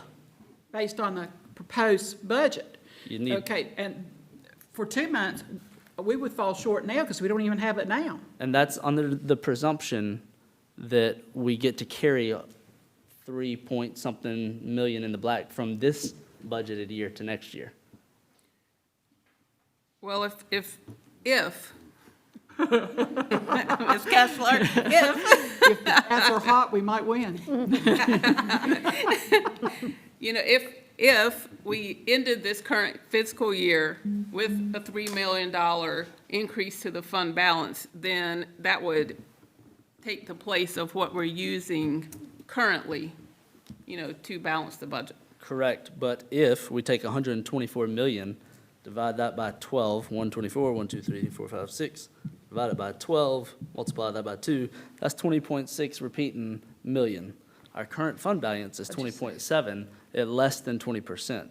So that's to the bit, I get projections are projections, but if we're hoping for 3.2 in the black, just to stay at the 2-month mark, I think we're going to be taking a large step of faith, not against your budget, but just against society, that that's going to work out. And then where does that put us next year? And that's what I'm going to get to in a second. When we do have salaries at a higher piece, we can't come back off of that. So now we're already, we very well potentially could be at a 11%, 14% fund balance rate. And now we have salaries that we can't take down salaries. As you sent today, there's a statute that you can't remove the salary from the next step. Makes sense, right? You all sign contracts saying, hey, I'm coming back, and so you expect to get paid what that next step is. So we have to be extremely careful about that. I'm done on fund balance. I kind of wish we could sort of skip, but I suggested it too long, because I think this CPIF budget item that's here could offer some solutions. CPIF comes from 8% funding that comes from a different little bucket, though. Yep. I mean, there's some stuff that we could potentially move from this budget to that in the gray, but we're talking 3.4. Madam Chair, am I good to keep rolling? I have a whole bunch of questions. Y'all have seen them. I'm not going to waste everyone's time with the list of questions. I think, to Beth's point, you have done a fantastic job. It is not easy. We have a ton of pay charts. It is crazy how many pay charts we have, 145 cells per each one of them. Fortunately, unfortunately, I love looking at those, and so I've kind of dug as much as I could recently into just one pay chart, and I have a extreme concern, that I shared with y'all earlier, that and anyone can go look, so you don't have to take my word for it, and I can share later. If you go look at our pay, just our certified teacher pay chart, not any of the rest of them, and you look at where we're at currently, you'll notice that we are not overly competitive up until year 15. At year 15, due to Trey's math of going back and looking, what happens is we've always used a flat rate percentage. If I take a flat rate percentage of 50,000, a flat rate percent of 100,000, and I do that year over year, it's not going to be the same rate 10 years later. It's going to be exponential, right? And that's where we've got. So if you look, and we can, again, easily show it, when you get into years 17 to 28, we are around, on average, 3,000 higher than any of our neighboring districts. I'm not opposed to being higher than our neighboring districts, but I can't come to our community and say, we need to max out millage in a time that's very difficult, and of that money, we're going to use over half of it to pad a section of salary points that are already higher, up to $3,000 average higher of what I shared, and we can pull it up in those realms. Now, on the positive side, this board member would be happy going to 52K to start. I think if you come and look at where Dr. Cooper and her team have hired in the past year and a half, if you use those same 5-year buckets, we've hired 88 people in the 0 to 4, 14 in the 5 to 9, and nothing else after that's more than 5 or 6 people. So that tells me, again, not educator, but business side, we use a salary to incentivize people to work here. We use a culture and we use salary. Well, we need to incentivize the market where there's a lot of people, which is 0 to 15 years. We're not just losing tons of people in the 15 to 30 spot, and we're not incentivizing them to come here because of that extra 3K. You can tell because we're not hiring at that spot. So my hope, as spelled out a week and a half or 2 weeks ago, as spelled out today, as shown with salary tables that are regressive and capped, is that we can get to a point where we're using the taxpayer fund. We're asking the people in our community to open up their pocketbooks really big. We're reaching in and we're taking a large handful. I'm okay with that because we've got years of millage that we didn't take that. And there's going to get to a point where the economy struggles. We can't just go back and get 25 mills or 50 mills. If you look at the Lexington 1 millage, I can shoot to it. They are, what, 150 mills more than us?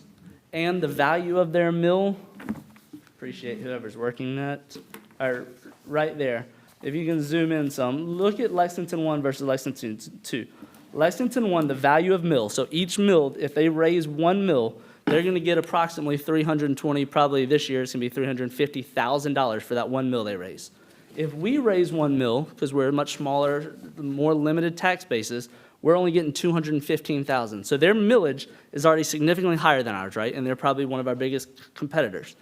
But if you look how many mills they're multiplying that 350 by, it's 322 compared to our 150.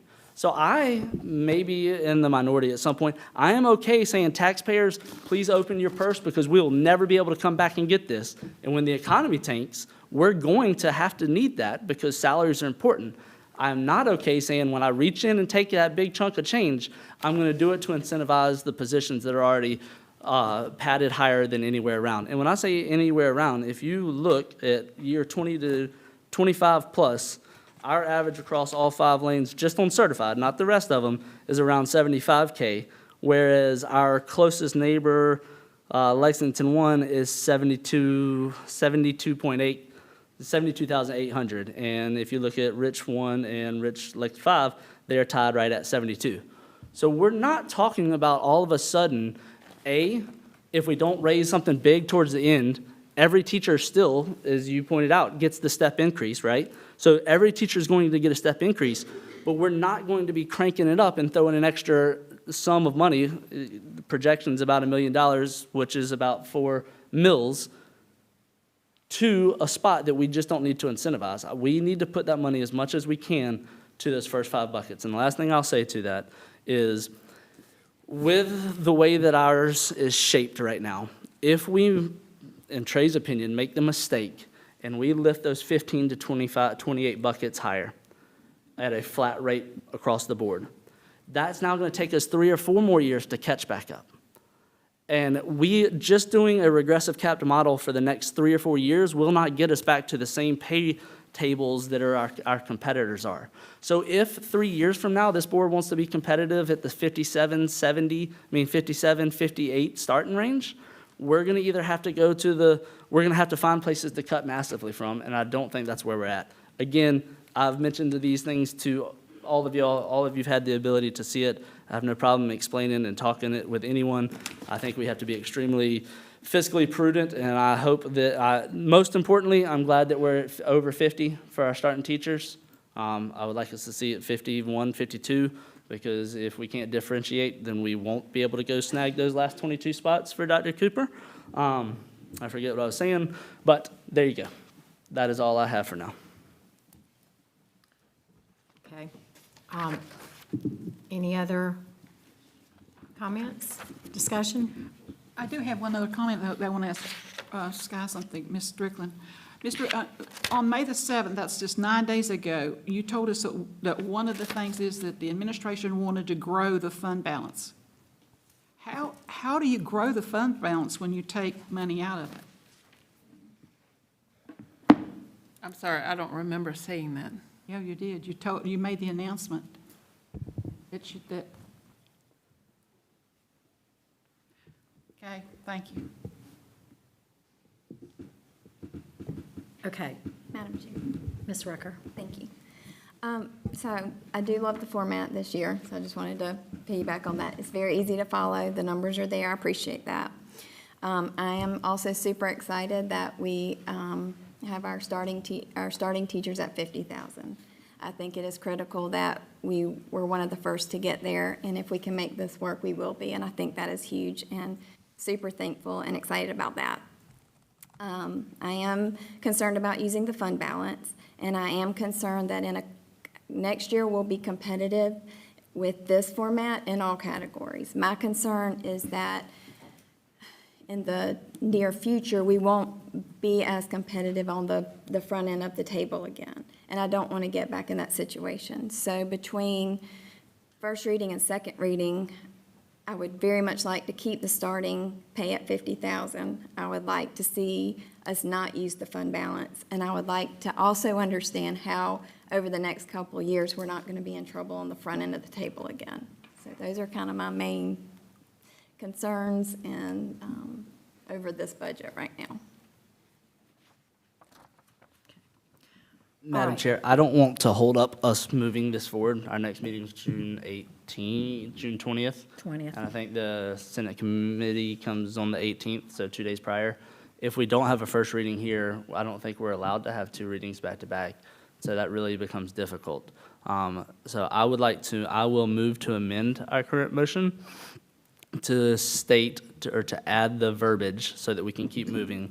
1, that we do not look into fund balance. 2, that those buckets past 15, based off of what I've shown, have the step increase but not a flat rate % increase. 3, that we stay at 50K for all teachers, it is a starting salary.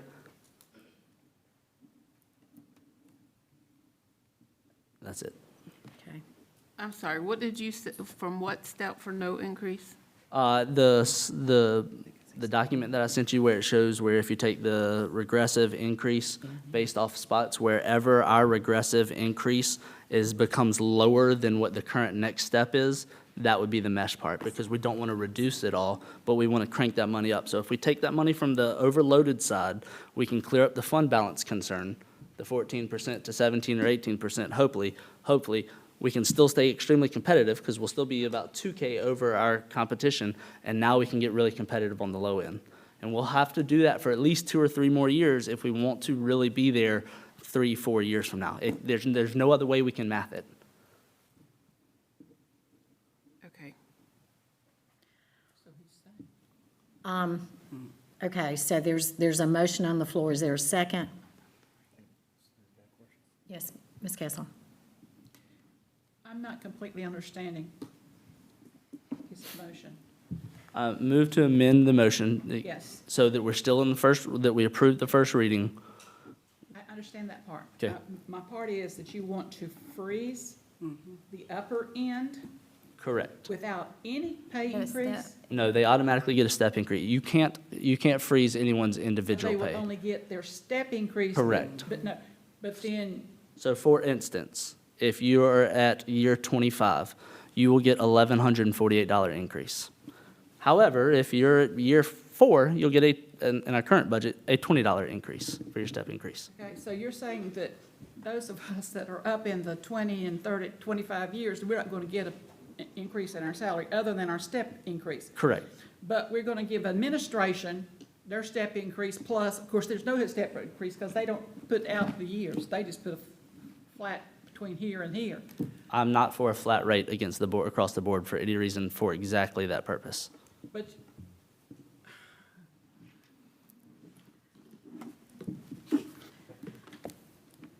Okay. a teacher works in the classroom. Right. And I would be very it would be a slap in the face to be in my 25th year, because I was teaching, for those of you that know, we did not get an increase every year. We had to work 5 years at the same salary before we got an increase. Up to a point, it was 3 years and then an increase. But at the upper end, it was, you worked 5 years for the same salary before you got a penny. And when you got a raise, it may be $150. Of course, that wasn't a concern. It's not a concern now because that's history. But it's a slap in the face to be putting it out and to bust your butt and put in 12 and 15 hours a day that I was putting in to think I wouldn't get some kind of an increase. I'm like you. I totally agree that that's the big end. And maybe 3% is not where I want to go, but some increase you'd have to. You can't abuse those people advantages because they've worked for 25 years. And, well, you've worked 25 years, so what? To give that antidote some numbers behind it, you said 23-year teacher. If you're a 23-year teacher, you're going to move to step 24 next year, which is $1,160. Last year, you got a $1,535 raise. In the year prior, you got $1,000. So if we add those three up, just for awareness, 3 years, that's $3,700. Let's take 20 years off of that. Let's say you're a year 2 person, right? You got a 202, a 203, and a 203. So we're talking $3,700 versus $608.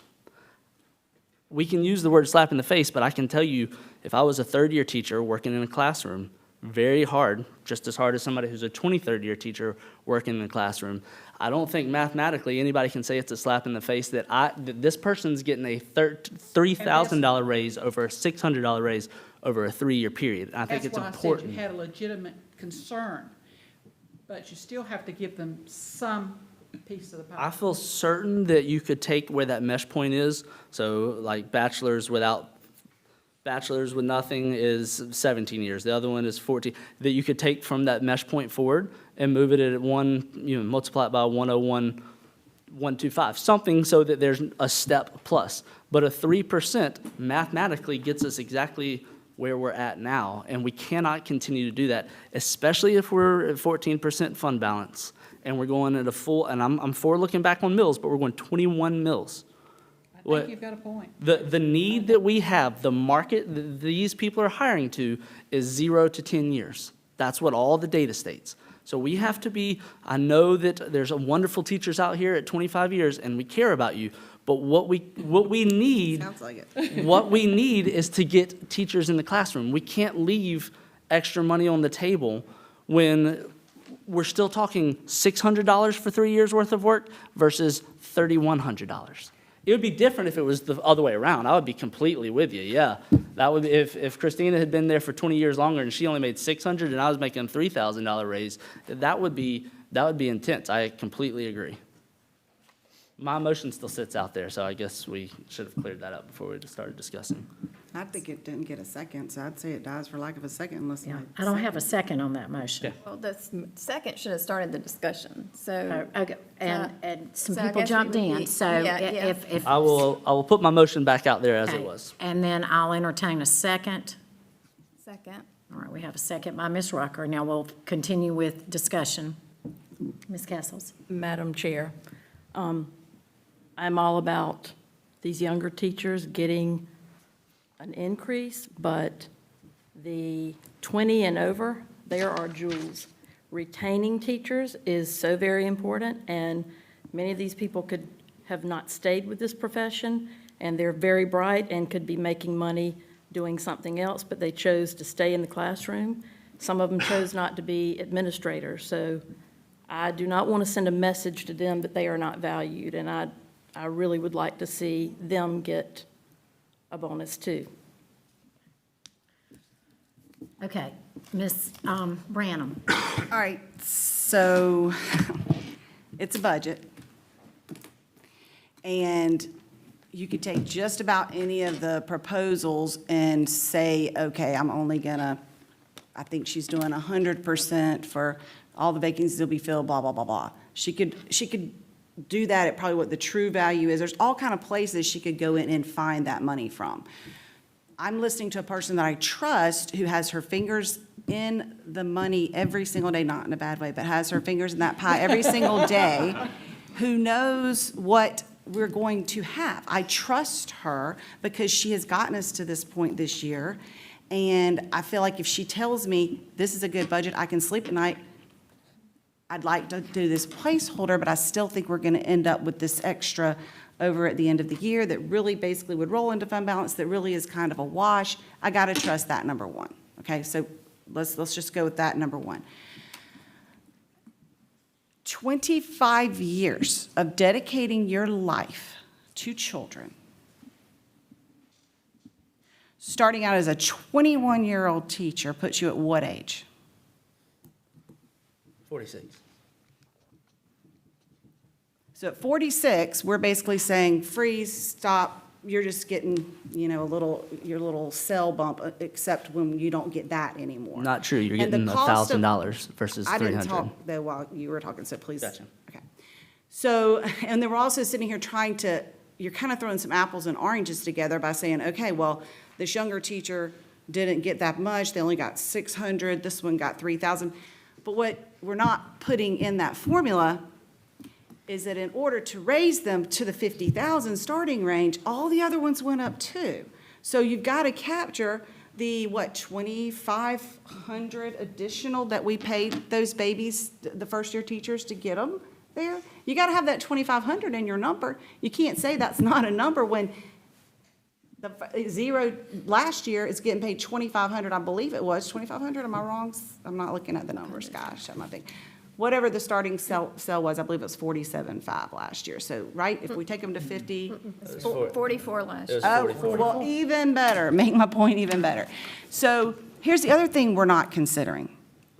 First of all, I value that 46-year-old who, at this point in his or her life, has a family, has, kids maybe heading towards college, who has car payments, who's having to deal with the cost of living increases all over the country. And I'm also looking at a 25-year teacher, many of whom we saw out there tonight. So I can't believe we would sit here and say anything that they're not deserving. But they, like me, started at $18,000 my first year of teaching. I tried to brag on that to Ms. Kessler, who started at $6,000 her first year of teaching. With a master's. Do you understand that the schedule like it is these people, these ladies and gentlemen who want to stay in the classroom, and I'm going to get to that in a minute. They want to stay in the classroom because that's their passion. These ladies and gentlemen are still making up for lost revenue they didn't get paid the first 15 or 20 years. They're still trying to build that nest egg that some of the other of us may be fortunate to have because we didn't stay in teaching 30 years. Now, I wish I had stayed in teaching 30 years because, as we heard from Ms. Freilich tonight, the rewards of that are phenomenal. But here's the other problem. If you look at this salary schedule and you say, hey, teacher, we really think we need to cap you after 15 years. We need to start lowering what you can get. We need to take this gap, take this gap, take this gap. Then you are pushing good educators who really need to have to do something just to be the breadwinner of their family, whether they're a single parent or they're the primary breadwinner or they're having to pay for their parents who are in nursing homes and caring for them. You're telling them, glad you're around the classroom for a few years, but you better go get that administrative degree so you can get paid more. I don't agree with that. I'd like to see a teacher who stays in a classroom 30 years making about what an administrator makes. I don't have a problem with that. I'm glad that we can look at that salary schedule against any other district and say, hey, guys, y'all come to LexingtonTwo, y'all stay with us 20 or 30 years, that's called retention. You're going to be paid more for your worth and your value because we recognize that. We have, and I'll get this number wrong because I don't just like to play in single numbers, but I believe I've heard a rumor, Dr. Kipper, that we have about 45 to 75 perhaps new teachers coming in maybe in the next few years or in the past couple and then going forward who are alternative certification? Or more, yes. Or more. I am blessed, and we are blessed we've got alternative certification teachers coming in. Because if we didn't have them, we'd be closing the doors. So thank the Lord that we have people who've already been in a career who are saying, you know what, I want to go make a difference in a classroom. And so they're coming back. But guess what? They're coming in without that teacher training program in college that you may or may think it's worth it or not. Teaching is probably a lot like law. Everybody thinks they can do it. Well, everybody in the world can't be a teacher. Not everybody in the world is gifted enough to be a teacher. And when that teacher walks in that classroom, they are having more impact on that child's life in their individual classroom. The individual assigned teacher affects that child's life more than any other person in this entire district. The individual. And you have a bad teacher, you're going to know it for years to come. You have a great teacher, you're set for years to come.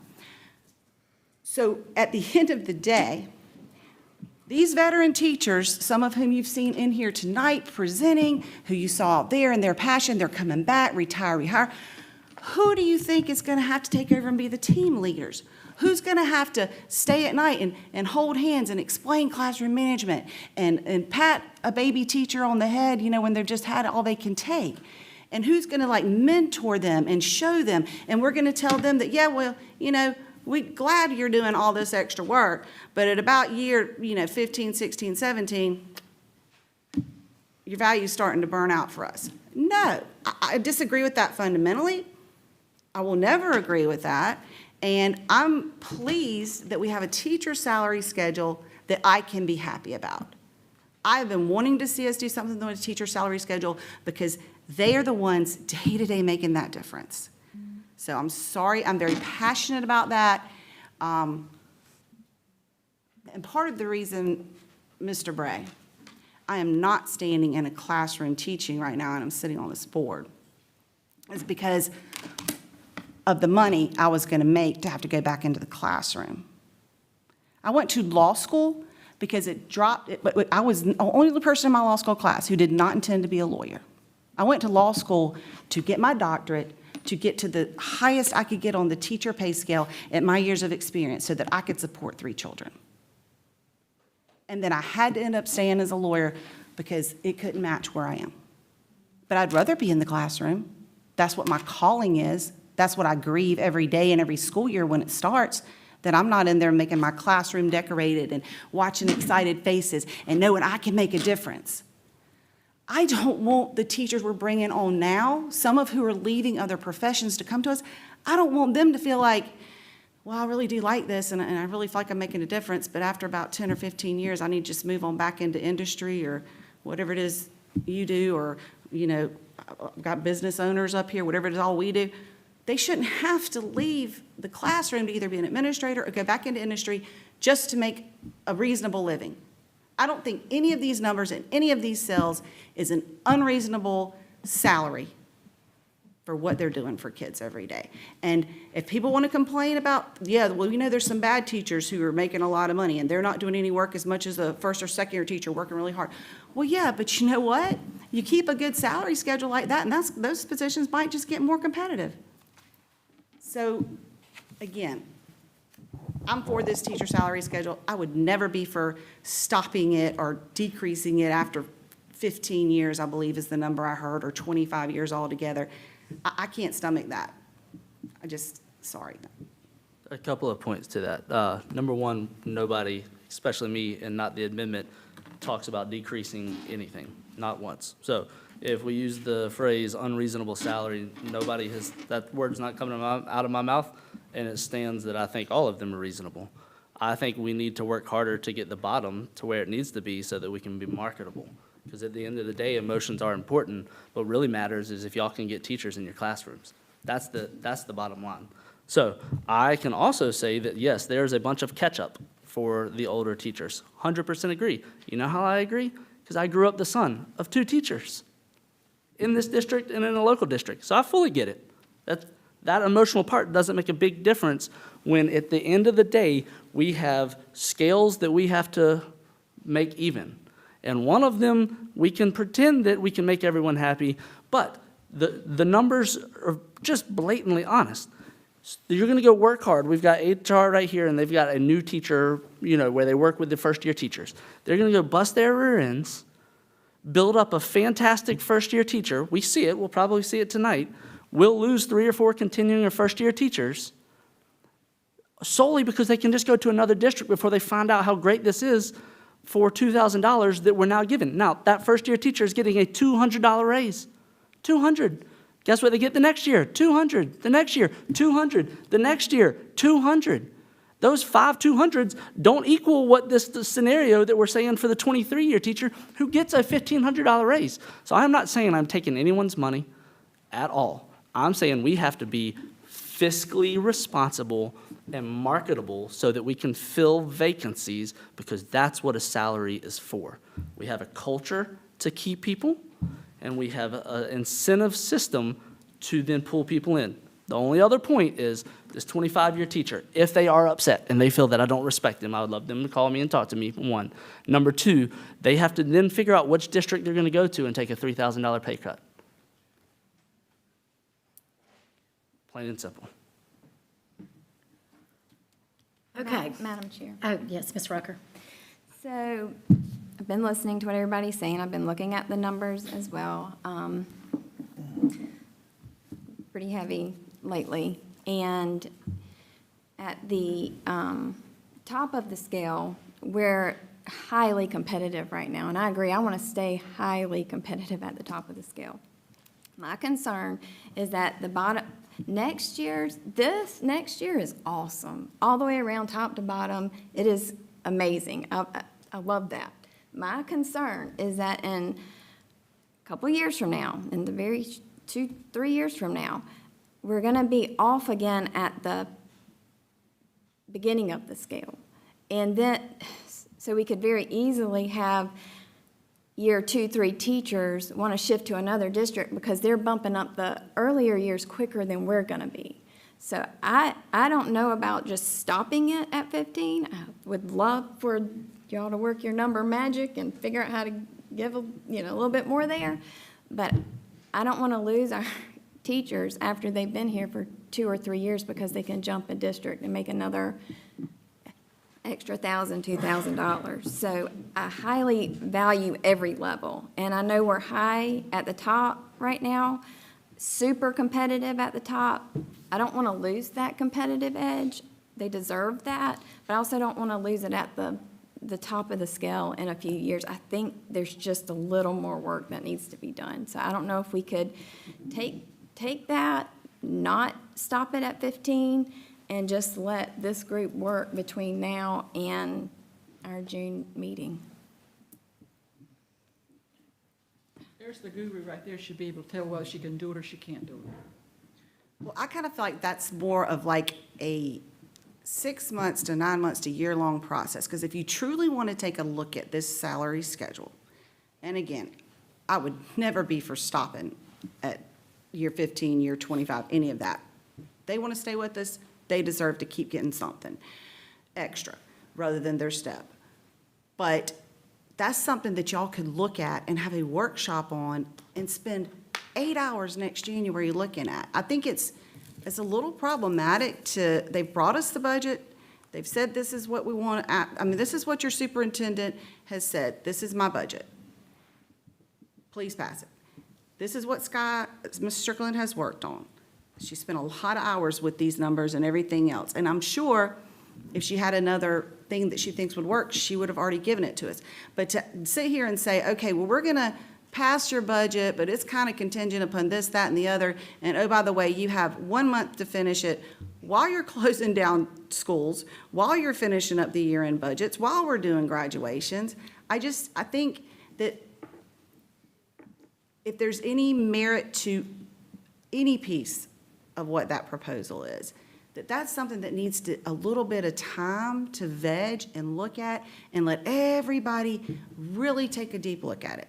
And then perhaps you just have a completely new salary schedule proposal for next year, because I'd have no problem paying taxes for next year for y'all to raise teacher salaries again. I got no problem with that. So, and if you want to look into cells and go through and all that, but some of the proposals, that I may have seen on the table actually had people making less the next year and stuff like that. And I get that some of those might be anomalies. But look at it, but you have to look at it with the premise of, I just heard Ms. Rucker say this is a good schedule, and I'm glad we got everybody to where they are. So then take that schedule that's now already out in the public, because at this point, if we don't vote for this, you're taking it away, because that's out there. It's in the public. I'm not taking it away, so I won't vote for that amendment. But this is in the public, so let's just start working to alleviate your fears of ongoing, increases. I don't think we'll ever increase it enough that a 30-year teacher with a doctorate's going to be making $300,000, but maybe we will. But leave this like it is, and then look at just dropping a whole new salary schedule that takes into a lot of concerns, that also raises the babies again next year, because you're right, it's coming. You're gonna have to keep raising them to be competitive. But what we're losing here is we're still paying, everybody's saying we're telling years 1, 2, and 3 teachers, oh, you're only getting $600 more. No. Go look at what you're currently making and what you would be making. They're the ones who are still getting mostly that $3,000 bump. They're not making $300 more, while these teachers at the end of the scale are making $6,000 or $3,000. If you look at the individual numbers, they're making a lot because we're taking where we are now and adding about 2,500 bump to the very bottom levels. They're getting a nice raise. And so I don't understand how we can sit here and say, well, everybody's okay, you know, we're gonna do 3% a minimum across the board for everybody in the district, and that's great. And I want to do that, by the way. Administrators, y'all work just as hard. I want to do that. But we're gonna do that, but guess what? We're gonna do it for everybody, but not those teachers who've been in our district teaching for 25 years or more, because we don't think you should get a minimum of 3%. I think that's the wrong message. I only have two comments to that. First is the salary next year, we can't just reach back in and get more millage. I don't think. If we use all our look back this year, will we have any look back next year? There will be no look back, but we can increase to the max legislative possible for next year. So this year, if you scroll all the way back to probably page 2 or 3, which we don't have to, we're going maybe, what, 7 mills from this year, and we're looking Current back year. for Last 14, year was 13. 13. It's been a while. So there is no magical pot that we get to look back into again. This is the year. So you can't just go crank up the younger teachers or the middle teachers next year if we use the majority of this look back on 15 plus this year. Point number 2 is we had a open to the public board workshop on May 7th. On May 8th at 10 a.m., I sent these concerns in. And in that time, working a regular job, we can still do these numbers. So exigency, I don't think is an excuse. I think you're fully capable. I think you're fully capable. I know, seeing the way y'all work things, that I don't think that what's between now and June 20th, we're talking 34 days. I think y'all have the full capability to look back into, 15 different salary sheets and look cell by cell. I have that full faith in y'all. That's all I have. Okay. All right. So we have an amended motion with a second on the table. So all in favor of the amended motion signify by raising your hand and saying aye. Aye. All right, we have 2 ayes. All opposed signify by saying no and raising your hand. No. No. I still have questions. Okay, so, And I'm not ready to vote until those questions are answered. so you're a no vote? On the trade amendment. On Trey's amendment, on anybody's amendment. I think this, when you've got questions, we should answer all the questions before we take any vote. And my bottom line is, what can you do not to go into fund balance? Yes. I do not want to go into fund balance either. And, I mean, we can, I do there not want is the time other- between first and second reading. I mean, that's why Okay. you have In multiple that position, readings. We've been put in a different position because I agree with part of it, but I don't agree with all of it. So should I vote against it? I know, Yes, yeah, I should vote against it. I don't want to freeze at 15, so I've had trouble with that That's too. that's my point. But I that don't was the think we've motion. gotten But it was more to the motion. But that's still part of the I motion. so understand, but by I voting for also the am motion- scared to death in 2 years, our first-year teachers are going to leave. So I have, there's just concerns all Okay. the way around. Okay, and I understand where everybody is, but right now, we've got a motion, and we've had discussion.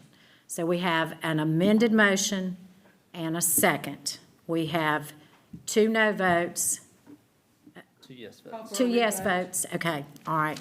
You want me to call for a revote? Okay. I have a motion and a second for an amended motion. All in favor of the amended motion signify by saying aye and raising your hand. Aye. Okay. There are 3 votes for aye. Opposed signify by saying no and raising your hand. No. No, that is 4 noes. All right, that motion fails. I have a motion with a second on the floor for consideration of the first reading of the proposed 24-25 general fund budget. I have a motion and a second. We've had discussion. All in favor of the first reading of the proposed 24-25 general fund budget signify by saying aye and raising your hand. Aye. Aye. 1, 2, 3, 4. That is 5. Opposed signify by saying no and raise your hand. No. That is 2. Motion carries for the first reading of the 24-25 general fund budget. Next item on the agenda is the consideration of the fiscal year 25 CPIF budget. Mr. Warren? Thank you, Madam Chair, Dr. Hafner, members of the board. You have in your packet the proposed 24-25 Capital Projects Improvement Fund draft for your consideration and approval. I know you've had time to review that and provide some questions. So happy to answer those questions, talk through some of the projects that we have listed here. So I guess I'll just open up the floor for any kind of questions you have. Very excited about some of this work that we have scheduled, some real needs around the district to do some real improvements, both to our building facilities, athletic facilities, fine arts across the board. So happy to respond to any questions you have regarding any of these projects. Ms. Kessler? Yes. Several months ago, I noticed a number of items on here that just, I mean, my eyes just bulged. Several months ago, you came in and you announced that you were going to replace the lights at the softball and baseball fields with LED lights. Then you came back in and you told us that they had been completed, then they're in. Then the season started, my sister and I started going to baseball and softball games, and we realized baseball had been taken care of. Yeah, they had the new lights. Softball had not been taken care of. Then I come and get this, and here it is. It should have been funded out of last year's account, or the current year. Now you've got it on for the 24-25 season, and again, to be funded. What happened to the funds that you should have paid for and they should have been replaced for now? The work that was done at airports, stadium, and baseball field was done out of the 23-24 CPIF funds. And so the next phase is to address, as you see on the list, the softball lights at Brooklyn Casey, the softball lights at Airport High School. So that the lights that were done this year, the airport baseball and airport football, airport stadium, were 23-24. We'd like to go ahead and do the rest of that work in 24-25 before the spring season. So the goal would be to have those lights in for airport softball before the season. But you announced that they were going to be completed this past season. And you completed the baseball, but you did not do the softballs at either field. And then you have it again listed down here for this next CPIF. Why? That's like double dipping.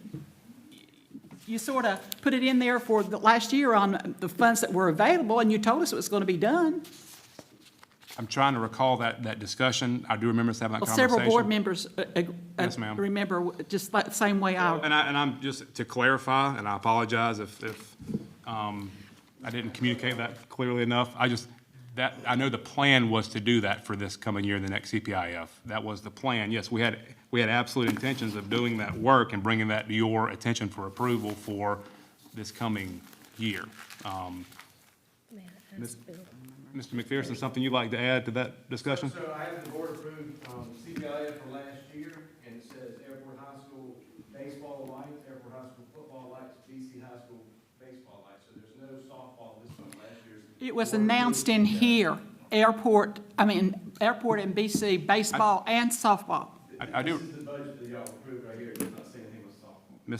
I understand what you're saying. I do remember us having that conversation, and I apologize if I misspoke to that, but my intention was with that, I mean, I've been to those facilities, I've watched games, and I had every intention of, and Mr. McPherson, we had every intention of doing that with your approval for the 24-25 CPIF budget. It needs to be done, and the funds are now allocated in 24-25 to do that work. It's the funds that are on this that amounts to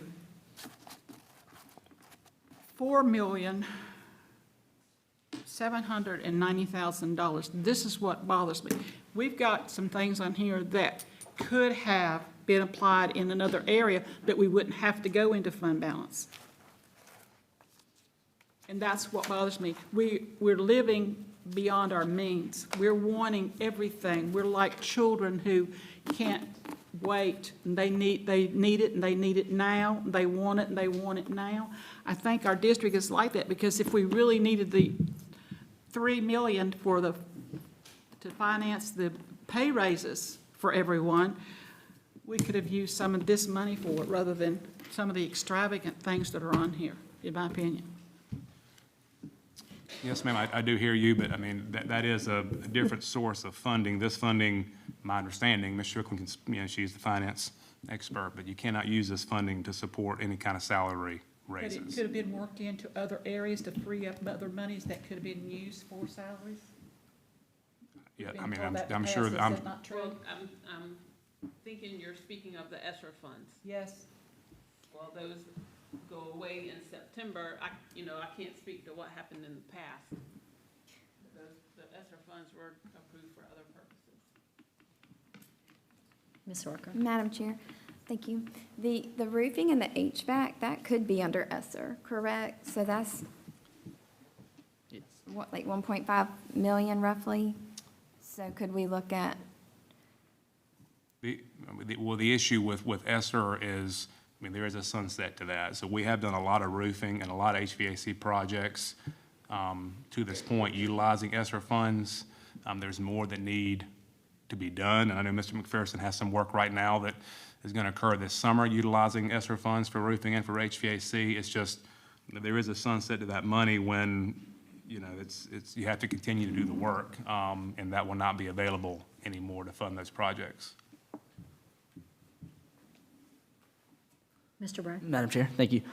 Two things. First, thanks over this year of getting cutouts for handicap. We were kind of faulty in some of that area, and y'all's team did a slam-up job, not just doing it really well, but doing it quickly, and that's greatly appreciated. There's a $400K contingency in here. I don't have a huge issue with any of the other things on this note. I would like to see, pending what things pop up between now and the end of next year, that contingency goes to, we do some type of audit of the playgrounds, not just if the playground is safe and worthwhile, but if it has any type of shade. A couple of our playgrounds have very minimal shading out there. It's just grass and one little play structure. And I was at a school recently, and the kids were all up against one wall. And I asked why, and that's because where the shade was. So I feel like if we've got a contingency there, kids playing outside is probably about as important as anything else we do here. And so providing shade would be highly appreciative. That's all, Madam Chair. Mr. Warren, I don't see anything on Walterboro Street. Are we still in progress there with Walterboro Street? Any kind of updates there? Yes, sir. That project has been awarded. It's not using this funds. We have some funds allocated to address that. It should start next month, correct? Yes, sir. Ms. Kessler? I would like some explanations on some of these on some of these requests. Yes, ma'am. Such as football scoreboards. Jumbotron was a major, major issue in our district 11 years ago, 10 years ago. I don't understand needing $300,000, $200,000 for those to work on those scoreboards. I mean, they're not used that much. Tell me why we're spending that kind of money for football press box refurbishing and scoreboards and sounds. I'm lost as to why. Yes, ma'am. Well, in regards to the stadium scoreboards, there was some funds allocated in the 23-24 CPIF for airports, school board, and the stadium. Those funds would not support, the work there, the scope of work. So that's why there's a difference. BC High School and airport are getting the same amount of money for a school board refurbishment. I do think it is a feature in stadiums that is, pretty consistent across the area now, and in terms of being able to utilize that, not only for football, but for all your other sports, soccer and other sports that utilize that. I think that it's a great tool for the school to be able to fundraise. I mean, they can use that school board to roll sponsors and, show replays and all the things, student announcements, introduce their kids, really highlight their students. And BC's is about 10 years old. I mean, it was installed when the stadium was built, and that's about the life of those pieces of equipment. They do run out of date, and by that you get to a point where trying to repair it or replace certain pieces, you wind up not getting the value for that investment, and it does call for a replacement.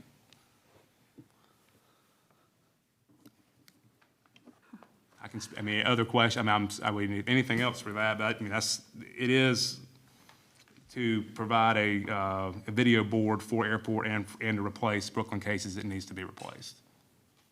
And then as far as the other ones you mentioned, the press box refurbished, we're talking about carpeting there, painting, just cosmetic things that over time, need to be addressed in those spaces because it does get a lot of use.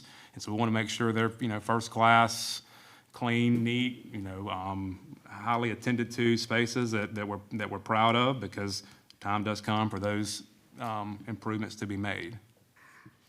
I guess I'm thankful that you're doing it, but then I think about some of these teams that haven't had a new uniform for 15 years, and they can't even get a couple of $1,000s for that, and we're putting this kind of money to.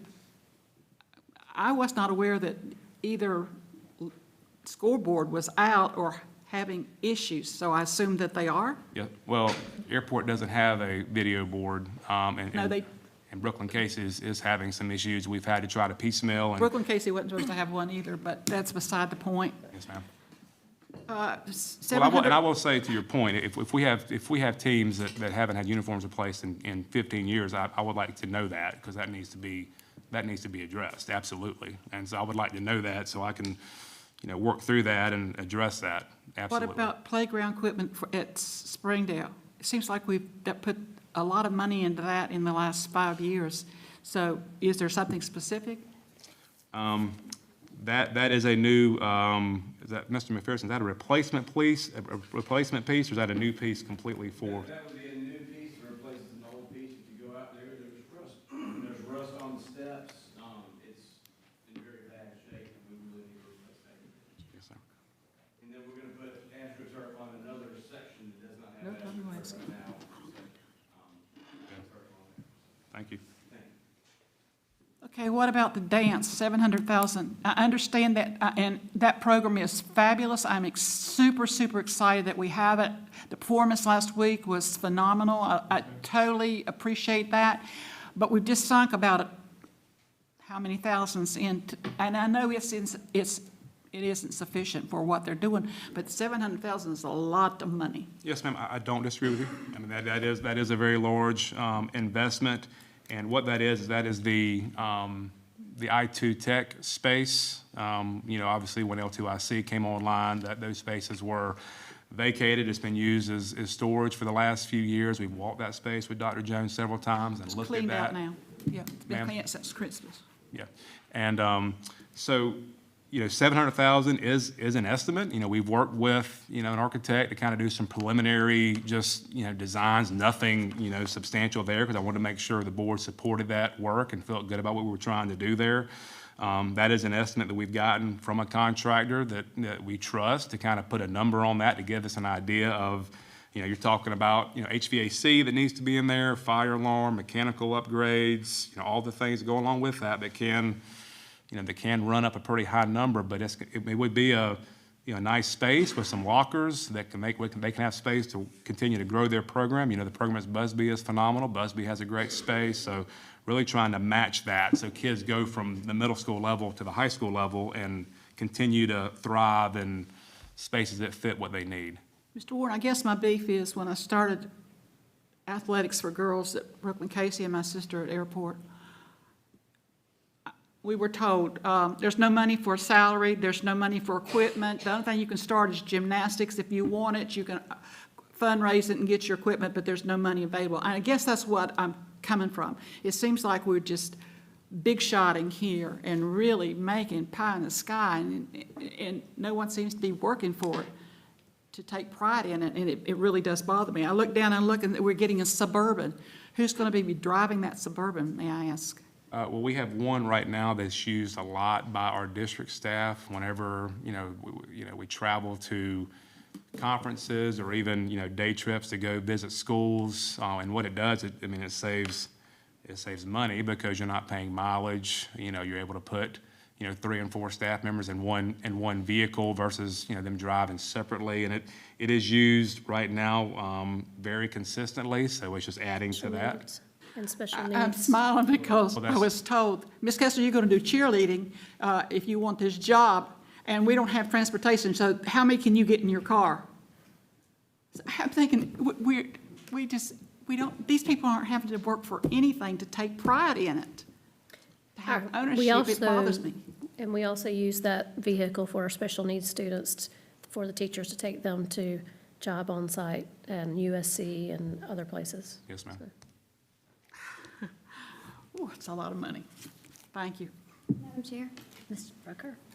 I was just looking at last year's budget, and we had $650,000 in there for our painting, to keep up our painting. I might have missed it. I don't see it in the one for this year. Just want to make sure we're staying on top of our painting schedule. Yes, ma'am. Actually, we have slated to paint Casey Elementary right when school gets out this year. So very excited about that project. But Mr. McPherson and his team working diligently to address, that's a big one for us. And so, yes, we are continuing to knock those out.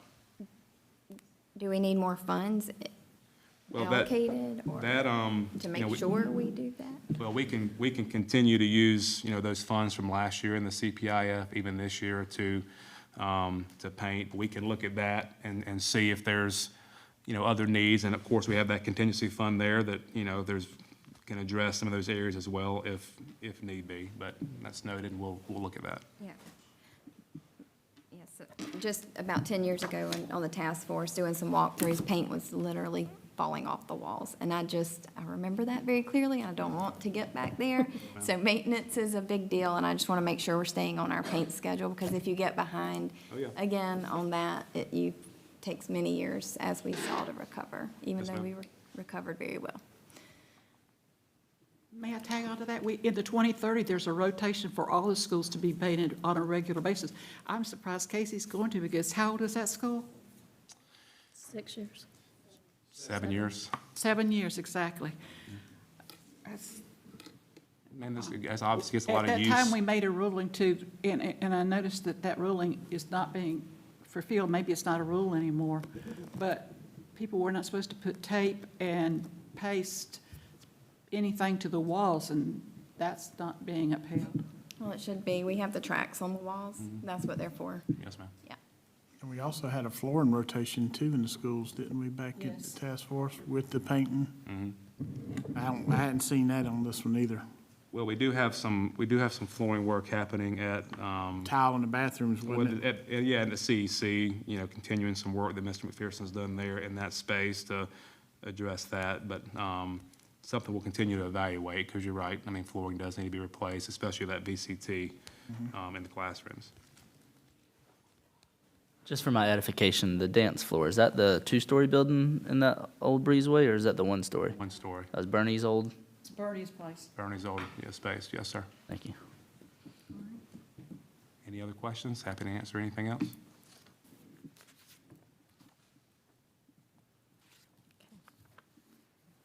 Do we need a motion?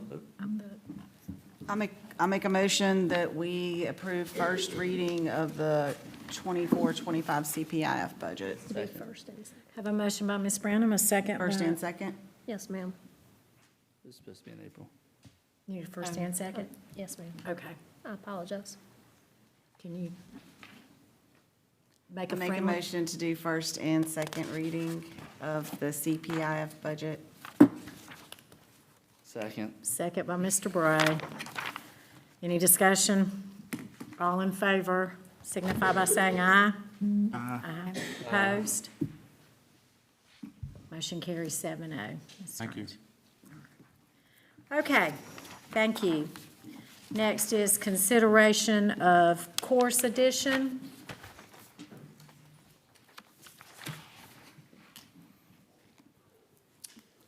Madam Chair, members of the board, Dr. Hafner, you have in your packet one course request to add to the catalog for the next school year.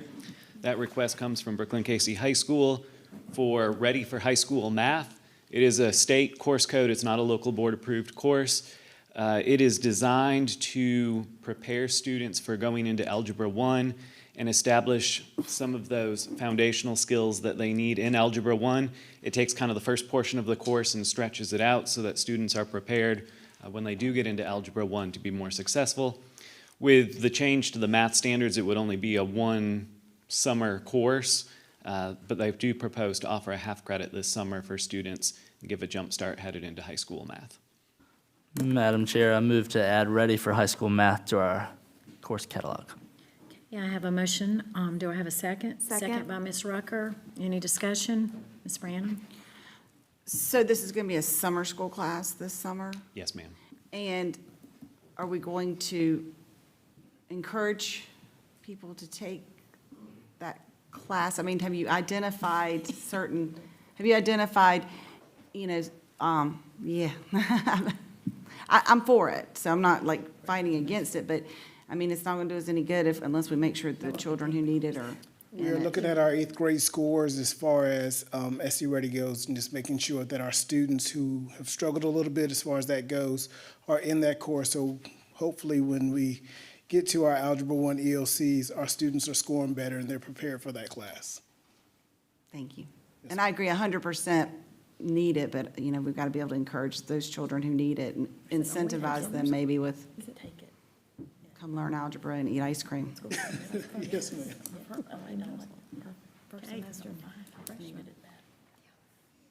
Okay, so we've had motion, second, discussion. Any more discussion? All in favor signify by saying aye. Aye. Opposed?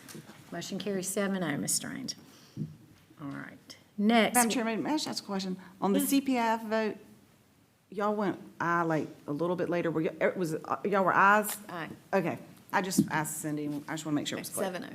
I know, but Right. I was kind of like, I think it counted wrong, but just trying to keep us all straight. Thank you so much. Appreciate it. Okay, now we're going to move to item D, consideration of overnight student travel request from Airport High School JROTC to attend JROTC Cadet Leadership Challenge Camp, Fort Jackson, South Carolina, June 2nd through the 7th, 2024. I'll entertain a motion for that. Madam Chair, I move that we approve the overnight student travel for Airport High School JROTC to go to Fort Jackson, June 2 through 7 for the Leadership Challenge. Have a motion. Do I have a second? Second by Ms. Castles. Any discussion? All in favor signify by saying aye. Aye. Opposed? Motion carries 7-0, Ms. Strange. All right, next item is item E, consideration of release time for religious instruction for the following schools: Airport High School, Brooklyn-Cayce High School, Busby Creative Arts Academy, Casey Elementary, Congaree Elementary, Fulmer Middle School, Newbridge Academy, Northside Middle School, Pine Ridge Middle School, Riverbank Elementary School, Saluda River Academy for the Arts, Springdale Elementary School, and Wood Elementary School. I'll entertain a motion. Madam Chair, I move that we approve the consideration of release time for religious instruction for the 13 identified schools. Have a motion. Do I have a second by Ms. Rucker? Any discussion? All in favor signify by saying aye. Aye. Opposed? Motion carries 7-0, Ms. Strange. Madam Chair, Yes, ma'am. can you tell me what this was about that followed that? The insurance. Is They that have to insurance show or is proof that- of insurance. Okay, it also was talked about property and construction? That's not it? On the attachment. Insurance, all of it? It was all insurance. It is. It's just Just the proof of just insurance. the required Our kids forms can get based there. on our board policy that they have to submit For buildings? for Release time. for the release time when they have our children. And their policy Never includes, received it before. It was odd to get it. yes, ma'am, I requested it last year because it's outlined in our policy. Okay, thank you. You're welcome. Next is announcements. May 21st is adult education graduation at 7 p.m. here at the LexingtonTwo Performing Arts Center. May 22nd is a student half-day. May 22nd is Brooklyn Casey High School graduation at Bearcat Stadium at 8 a.m. May 23rd is a student half-day. May 23rd is the end of the fourth 9 weeks. May 23rd is Airport High School graduation at Eagle Stadium at 8 a.m. May 24th is Teacher In-Service Day. May 27th is Memorial Day holiday. May 28th is Teacher In-Service Day, Teachers Flex Day. May 29th, report cards are issued. June 20th is the next regular monthly meeting of the Board of Trustees at 6 p.m. I want to appreciate everyone coming tonight. We certainly are very excited to be in our new home here at the new District Education Center. And at this point, I'll entertain a motion to go into executive session. Make a motion that the Board of Trustees enter closed session for consideration of personnel appointments, reappointments and resignations, consideration of student expulsion appeal, consideration of enrollment exception, and consideration of 2 requests for 2024-25 out-of-district tuition waivers. Second. Have a motion and a second. All in favor signify by saying aye. Aye. Opposed? We are now in executive session.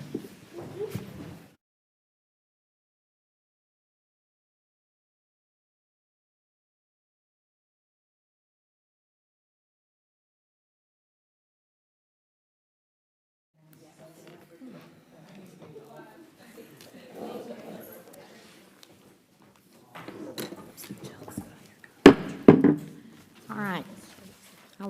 We are now back in, I will now entertain a motion to reconvene.